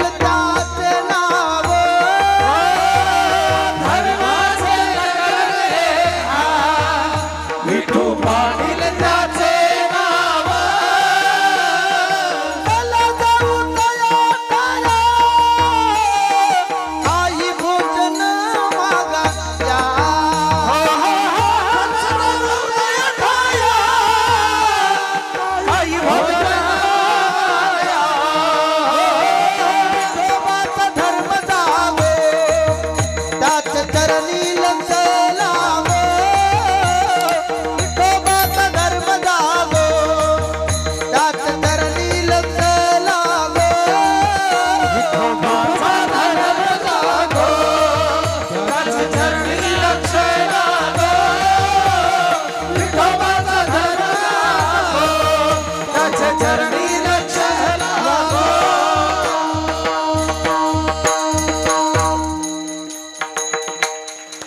विठोबाच्या धर्माला आपण जागलं पाहिजे. आळंदी पंढरीची वारी केली पाहिजे. ऐका, जी संत महात्मे इथं उपकारासाठी येतात त्या प्रपंचामध्ये संसारामध्ये जीवन जगतात त्यांच्या संसाराला धन्यता का? त्यांच्या अंतःकरणामध्ये प्रपंच संसार नसून अंतःकरणामध्ये काय ओतपोत दया भरलेली आहे. मग ज्यांच्या अंतःकरणामध्ये दया भरलेली आहे त्यांच्या संसाराला धन्यता. जे इथं उपकारासाठी आले त्यांच्या संसाराला धन्यता. जे वैकुंठात राहतात पण उपकार करण्यासाठी इथे आले त्यांच्या संसाराला धन्यता. जे मृत्यूलोकात आल्याच्या नंतर एकही शब्द खोटे बोलले नाही त्यांच्या संसाराला धन्यता. जे आपल्या देहावर उदास राहतात त्यांच्या संसाराला धन्यता. आणि जी इथं वर्तत असताना कसे बोलतात मधुरा मानिवट. संत महात्मे इथं आल्याच्या नंतर बोलतात कसे? मधुरा वाणी ओटे किंवा मुखी अमृताची वाणी देह देवाचे कारणे किंवा विश्वमाऊली श्री ज्ञानोबराय ज्ञानेश्वरीमध्ये सुंदर वर्णन करतात. ऐका संत महात्मे कसे बोलतात. हरी तैसे साचा निमवाळ मी तुले आणि रसाळ शब्द जैसे कल्लोळ अमृताचे. संत महात्मे मधुर बोलतात अमृतासारखं बोलतात. म्हणून असे संत महात्मे या मृत्यूलोकात आल्याच्या नंतर काही दुर्जन त्यांना त्रास देतात. दुर्जन त्या महात्म्यांना त्रास देतात पण ते महात्मे त्यांच्यावर सुद्धा उपकार करतात. दुर्जन काय त्रास देतात तर ऐका. खऱ्या अर्थाने सज्जनाचे पाप रूपी कापड धुण्याचं काम दुर्जन माणसं करतात. महाराज म्हणतात खऱ्या अर्थानं सज्जनाचं भूषण हे दुर्जन आहे. आलभ्य लाभ भूषणाचे किंवा करती पातकाचे धुणे मोल न घेता साबणे पापरूपी कपडे धुवून स्वतः आपण नरकाला जातात दुर्जन. आणि सज्जनाला सद्गतीला पाठवतात. म्हणून खऱ्या अर्थानं असे त्रास देणारे जी लोक आहेत त्यांनी कितीही त्रास दिला तरी संत महात्मे त्यांच्या पोटामध्ये वाव म्हणजे जागा आहे तो सामावून घेण्याची अशा आशयाने जगद्गुरु तुकोबाराय म्हणतात. तुका म्हणे वाव पोटी येथे उपकारासाठी आले घर जा वैकुंठी विठोबा.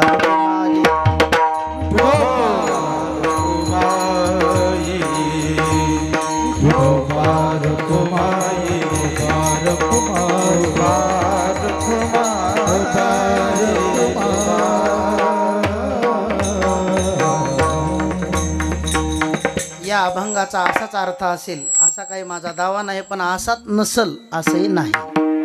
म्हणून आपल्या गावातील तरुण मंडळीसाठी की ज्यांनी या आपल्या आश्रमासाठी मठासाठी एवढी परिश्रम केलेत आणि खरं म्हणजे हे त्यांचंही परमभाग्य आहे.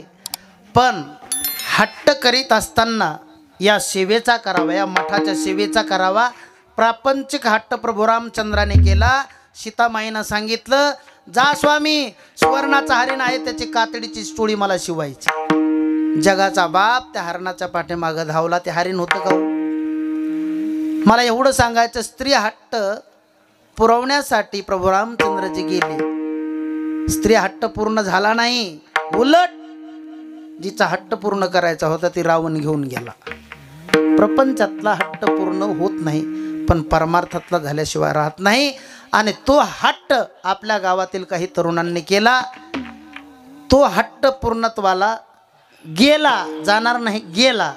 म्हणून प्रपंचातील हट्ट माणसाची फजिती करीत असतो. एकच मिनिटाचा तुम्हाला दृष्टांत सांगतो. कशासाठी सांगतो तर ऐका. या तरुणांना पुन्हा काम करण्याचा त्यांचा उत्साह वाढेल, त्यांना प्रेरणा मिळेल. प्रापंचिक हट्ट जर आपण केला तर तो प्रापंचिक हट्ट तर पूर्ण होत नाही, उलट फजिती होते. याच्यासाठी एक दृष्टांत सांगतो. आणि परमार्थाचा हट्ट पूर्णत्वाला जातो. आहे का? एकदा एका डॉक्टरच्या बायकोने त्याला फोन केला. म्हणे श्याम, तुला माहिती आहे का आज काय? आता नेमकं आहे ना, इंजेक्शनमध्ये औषध भरलेलं होतं आणि ईर काढीत होतं. ते फोन कानाला लावलेला. ते म्हणला, बोल ना प्रियंका, इथली सोडू ना, प्रियंका बोल ना, काय म्हणते? अगं श्याम, तुला माहिती नाही का आज माझा वाढदिवस आहे? ते पेशंट सोबत आलेलं एक गिराईक होतं, म्हणजे ते गाडी चालवायला. ते ओरिजिनल पेशंट होतं का त्याला दिलं सोडून, आणि ते जागा मोकळी होती म्हणून उगं पळड्याला तिकडं तोंड करून भिंतीकडं दिलं आणि त्यालाच खाऊन इंजेक्शन. बरं, त्याला खाऊन दिलं इंजेक्शन आणि जे पेशंट होतं का ते म्हणला, डॉक्टर या काय हात तो साफ झाला रे, आता कळाला सुद्धा नाही. घ्या. डॉक्टर घाई घरी गेलं आणि मग त्या प्रियंकानं सांगितलं, म्हणे हे बघ श्याम, आताच्या लय पांचट झाल्यात शहरातल्या, खेडेगावात बरे हो डायरेक्ट आरेकारेच करतात. ते आतापर्यंत भारतात कोणीच वाजवलं नाही असं वाद्य, मला गिफ्ट पाहिजे म्हणे तुझ्याकडून. हे म्हणलं आता हे वाद्य कुठं मिळून गेलं ना, आळंदीला. ते आळंदीला गेलं, कलासागरवाल्याकडं अण्णाकडे गेलं. म्हणे आतापर्यंत भारतात कोणीच वाजवलं नाही असं वाद्य द्या. ते म्हणला सरक पुढं. अरे असं वाद्य जर वाजवणाराच कोणी नाही तर असं वाद्य तयार कोण करी? त्याला वाटलं मग पंढरपूरला मिळेल. तिथं गेले पुल्ली शेटीत प्रदक्षिणा रोडला. ते म्हणले भारतात आतापर्यंत कोणीच वाजवलं नाही असं वाद्य द्या ना. ते म्हणलं होय मोरा, पुढं जा म्हणत नाहीत. तिकडं पंढरपूरला गेले की नाही तुम्ही? ते म्हणजे होय मोरा. ते कंटाळून घरी आलं. गावाच्या बाहेर एक पूल होता आणि त्या पुलावर बसलं आणि मग वाट बघू लागलं मित्राची. ते मित्र आला. त्या म्हणला, ए डॉक्टर या, तुला टेन्शन आहे काही? टेन्शन आहे का? फक्त सांग. एक काम कर बाबा, तू टेन्शनमध्ये काय? काहीच नाही म्हणला. तुझ्या भाऊजाईला भारतात आतापर्यंत कोणीच वाजवलं नाही असं वाद्य द्यायचं आहे, गिफ्ट मला, त्याचा वाढदिवस आहे. एवढंच आहे ना. याच्याजवळ 2 लाख रुपये होते. त्यानं 2 लाख काढे त्याच्या हातात. ते म्हणला एवढ्याचं काम नाही, 50 रुपये दे फक्त. 50 रुपये घेतले. कुंभाराच्या वाड्यात गेलं. एक मस्त गाडगं आणलं अशा आकाराचं. 2-3 बिंडल माचीस घेतल्या. 2-3 जण सोबती घेतले. गेलं शेतात. 4-5 महिन्याचं उपाशी आगी मवळ्या का बोरीला बसलेलं होतं. बिड्या वडू बिड्या फुकू त्यानं ते बरोबर त्या मडक्यात घातलं. वरून हातरुमाल बांधला. मस्त काव चुना लावून त्याला रंगीलं आणि म्हणलं हे वाद्य वाजतं का नाही म्हणून बघावं. असं हालिलं त्याच्यातून आवाज आला. गुंग गुंग असा आवाज आला. ते म्हणलं मस्त वाजत आहे वाद्य. डॉक्टरच्या हातात दिलं. डॉक्टर म्हणला याला पिन नाही, पेटीसारखा भाता नाही. बरे चार्जिंगवर तर मग ते शेल कुठं टाकायला जागा नाही. त्या म्हणलं मग वाजतं कसं?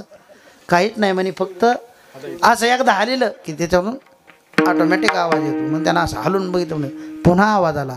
गुंग गुंग. द्या चहा विगार होईल. आहे का?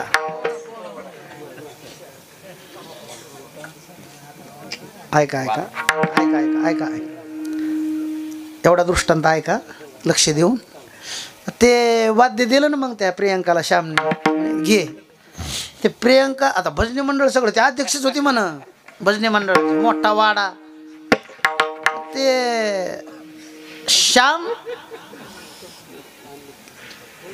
वाद्य आणलंय म्हणे, पण हे चार्जिंगला लावायचं कसं? शील टाकायचे का? पेटीसारखा भाता येते. ते म्हणला काय सुद्धा लागत नाही. मग वाजवायचं कसं? काहीच नाही म्हणे, फक्त याला हलविलं वाद्याला की ऑटोमॅटिक वाजतं. आणि त्यानं खलंच असं हालून पाहिलं ते वाद्याचा आवाज आला. घुम.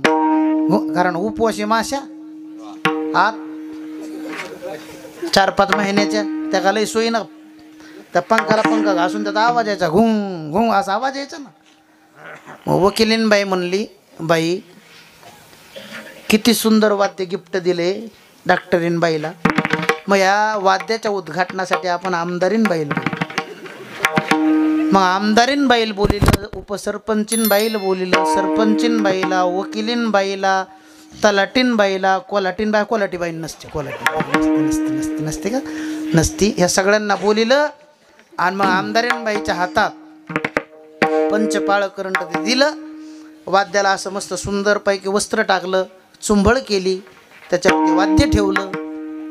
तिथं 2 म्हातारे होते. त्या 2 म्हाताऱ्यानं विचार केला, याला पिन नाही, लाईट नाही, काय नाही, पण हे वाजत कसं असं, त्याला येडे घालू घालू पाहू लागले. ती वकिलीन बाई म्हणली, हो ऐका, आज वाढदिवस कुणाचा आहे? म्हणे डॉक्टरन बाईचा आहे. म्हणजे कुणाचा आहे? महिलेचा आहे. मग तुमच्या मेल्या पुरुषाचं काय काम येतं? आज तुम्ही बाहेरून भजन ऐकायचं. आता जो इमानदार होता तो ताड दिवशी उठला आणि बाहेर गेला. पण एक खोडीचं म्हातारं होतं दुसरं, त्यांना एकही भजन्या गावात तयार व्हावं द्यायला नव्हता.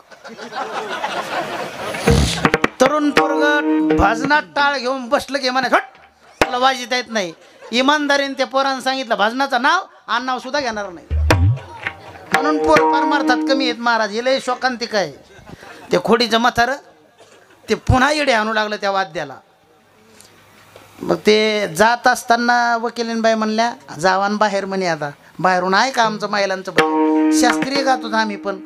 आणि ते म्हातारं दरवाजापर्यंत गेलं नाही. वाड्याला 2च दरवाजे आहेत, एक बैठकीचा बाहेर, त्याला आतून नव्हता, फक्त खिडकी होती, आणि एक मेन दरवाजा आगळ हे ते सगळं म्हणजे पद्धतशीर.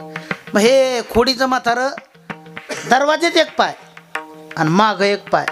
तर वकिलीनबाई म्हणतात, ओ बाबा, अरे काय ताप देणं लावला म्हणे, तिथं बसू द्याय तर, आता बाहेर चाललो तर बाहेर जाऊ देणार. तसं नाही, तसं नाही. एखादा तुमच्यासारखा कोणी माणूस जर आला, भजनात विक्षेप होईन आमच्या, मग काय करू? बाहेरून कडी लावून घ्या वाड्याची. हे म्हातारं खोडीचं होतं आणि पुढचं होतं. याला काय लावायला सांगितली होती? कडी. इमानदारीनं कुलूपट ठोकून दिलं त्यानं. मग आमदारीन बाईनं ते करंट हातात घेतलं, हळदी कुंकू दिलं, अक्षदा वाहिल्या, साखर टाकली पहा थोडीशी वाद्यावर त्या, तर ते विना हलविताच वाजू लागलं, घुंग. कारण साखर. मग वकिलीन बाई म्हणल्या, डॉक्टरीन बाई, आमदारीन बाई, हे वाद्य जर आत असून एवढं गोड वाजत, मग आपण हे बाहेर काढूया की बाहेर? पाहता काय आमदारीन बाईनं जसं ते वाद्याचं त्या वस्त्र हातरुमाल सोडला, वाद्य बाहेर नाही काढत आहे ना, ऑटोमॅटिक बाहेर आलं ते. मग सगळ्यात पहिल्यांदा आमदारीन बाईच्या नाकाला चावलं वाद्य की आई. बाहेरचं खोडीचं म्हातारं म्हणलं, हा आता शिक यायचं, सूर लावायलात, आता सूर लावायलात म्हणे, आता सूर लावायला. दुसरं म्हातारं म्हणलं, ए तुला अक्कल आहे का म्हणला, भजनाला सूर कसे काय तुला कळते का नाही? अरे रामकृष्ण हरी म्हणत्यान, मग रूप पाहता म्हणतात, मग सुंदर ते ध्यान, मग विठोबा म्हणे, मग भजन.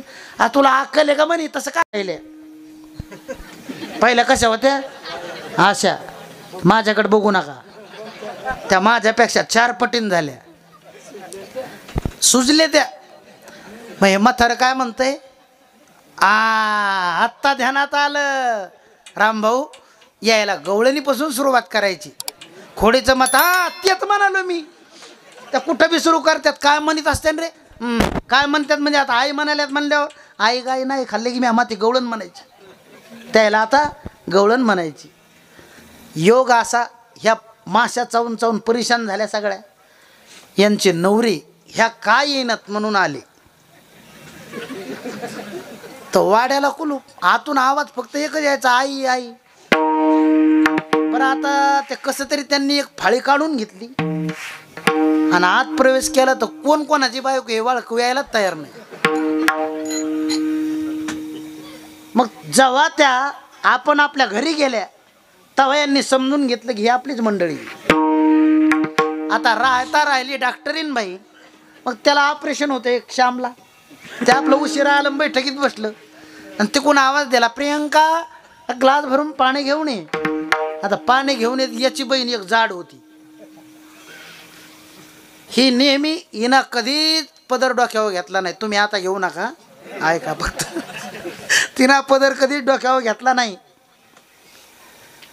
ती गेली बैठकीत ग्लास घेऊन पाण्याचं, म्हणे घ्या पाणी. ते म्हणला ताई तू कधी आली? अहो ते म्हणला मी आहे ना. तेच म्हणाला तू कधी आली? अहो म्हणे तुमची बायको आहे ना. आणि म्हणे वाद्य दिलं त्यावेळेस तर तू अशी होती. मग या अशी कस काय झाली? ते मी तुमच्या वाद्याचा परिणाम. पुन्हा मी कोणताच हट्ट तुमच्याकडे करणार नाही. मला एवढं सांगायचंय, प्रपंचातला हट्ट जर तुम्ही केला तर तो पूर्णत्वाला जात नाही, देवाचा गेला नाही. तुम्ही आम्ही माणसं आहेत, ते अवतारी होते, आपण अवतावरले. म्हणून इथल्या तरुण मंडळींनी ही झाडं तोडून इथं उजेड प्रकाश करण्याचं काम केलं आणि शेडसुद्धा सुंदरपैकी केलं. मी बघितलं म्हणून त्यांच्यासाठी आता सर्वांनी टाळी वाजवा. आणि आमचे मनशा अध्यक्ष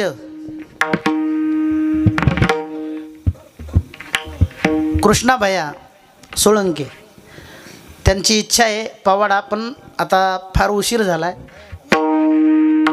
त्यामुळं थोडंसं मी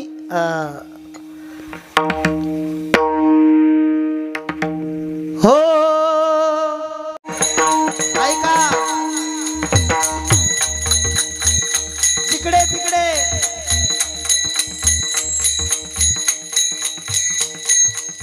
या सैतानांनी थैमान घातलेलं होतं. आणि मग दरबारामध्ये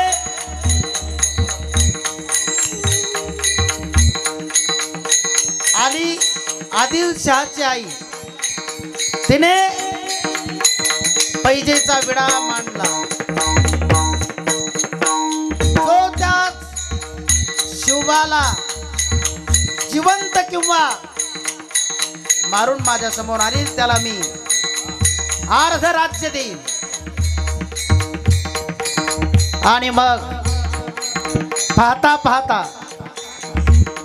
तो पैजेचा विडा कोणी घ्यायला तयार नाही. सगळा दरबार गप्पगार झाला. तेवढ्यामध्ये आवाज आला, हम लाएंगे शिवाजी को. तो आवाज होता अफजल खानाचा. समोर आला, पैजेचा विडा त्याने घेतला आणि मग त्याने सैन्य अनेक शस्त्र घेऊन महाराष्ट्रातील सर्वात पहिल्यांदा आपल्या धर्मातील जी स्थानं आहेत, मंदिरं आहेत, देवळं आहेत, ते उद्ध्वस्त करण्याचं काम केलं. आया बहिणींची अब्रू, कारण आकाराने तो माणूस होता, पण विचाराने आचाराने तो राक्षस होता. असा अफजल खान इकडनं निघाला आणि तिकडे रायबा म्हणतात, राज राज ऐका ना राज, मला असं वाटतंय त्या अफजल खानाकडे एवढं सैन्य आहे, काही पायदळ, घोडादळ, अनेक शस्त्र आहेत, तोफा आहेत. राजा ऐका ना, कुठेतरी आपण आज्ञास्थळी निघून जाऊ. ऐका राज. तेवढ्यात राजमाता, राष्ट्रमाता माझी जाऊ हे शब्द ऐकून बोलल्या. ऐका रायबा, शिवबा आमचा पुत्र नसून या स्वराज्यासाठी निर्माण केलेला एक पुत्र आहे. तो स्वराज्यासाठीच गेला तर त्याची आम्हाला पर्वा नाही. तेवढ्यात माझे छत्रपती शिवाजी महाराज वाकुंठ मानाचा मुजरा करतात राजमातेला आणि म्हणतात, मासाहेब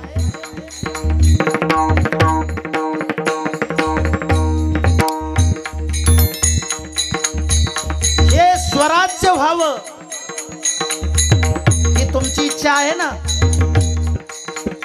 या स्वराज्याचा विजयाचा तिलक लावूनच मी परत येईल.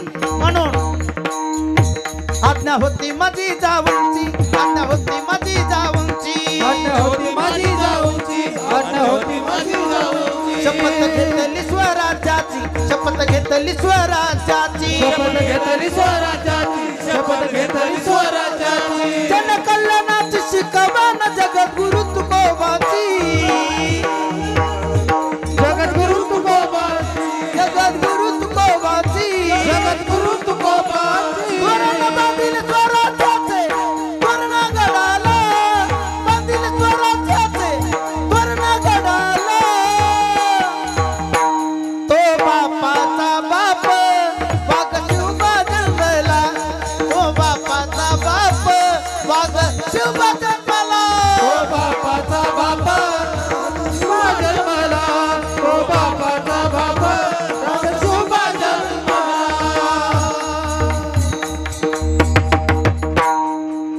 म्हणून खऱ्या अर्थानं छत्रपती शिवाजी महाराजांनी स्वराज्य निर्माण केलं हे तुमच्या आमच्यासाठी.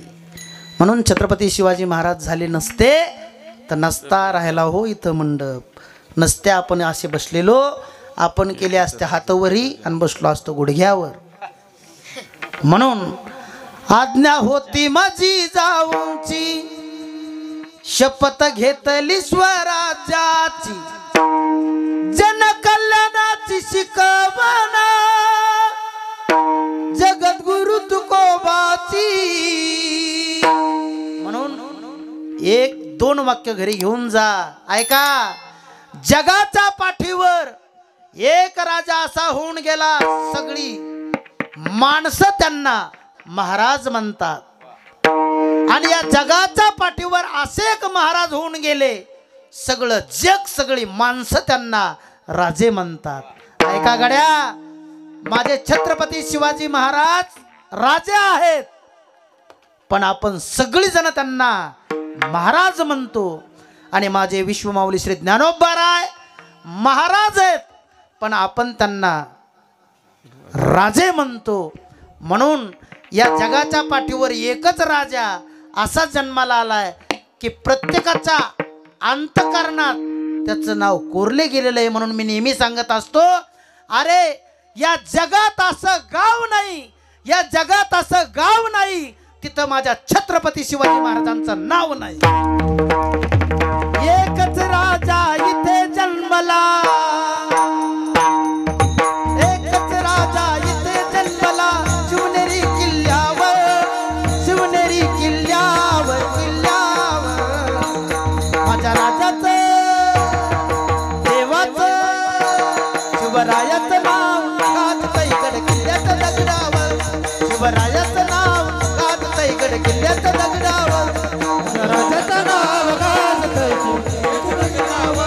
माझ्या देवाचं नाव गाजतंय. हे आठवण येते मन मनातून भगवा झेंडा दिसल्यावर, जातपातून धर्म तो जगला माणुसकीवर,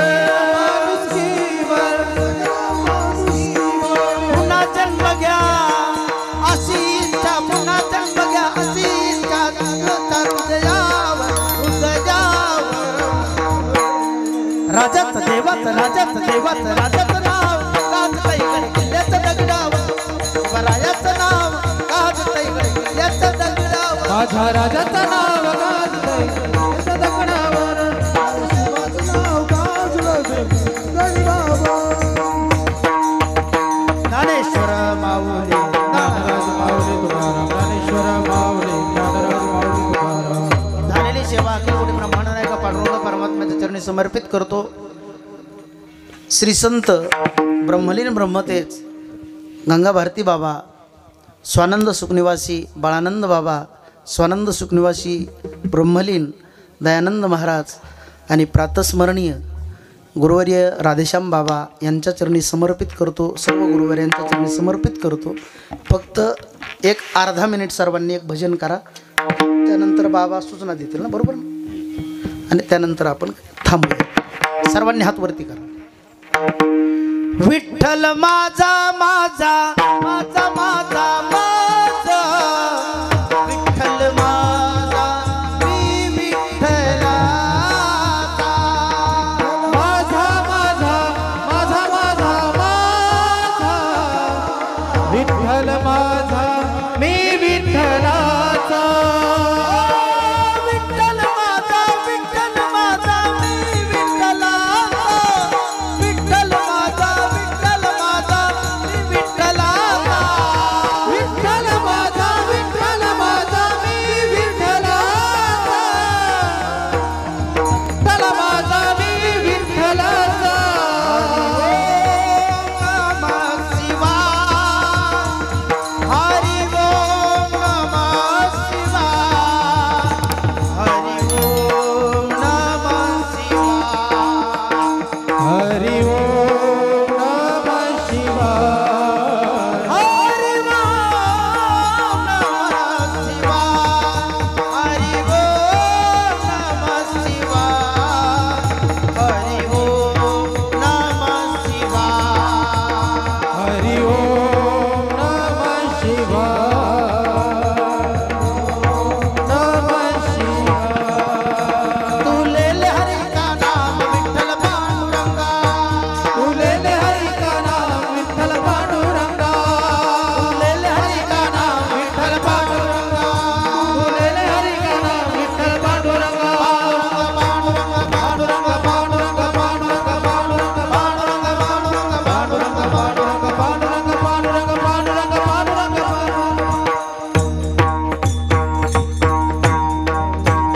कुंडली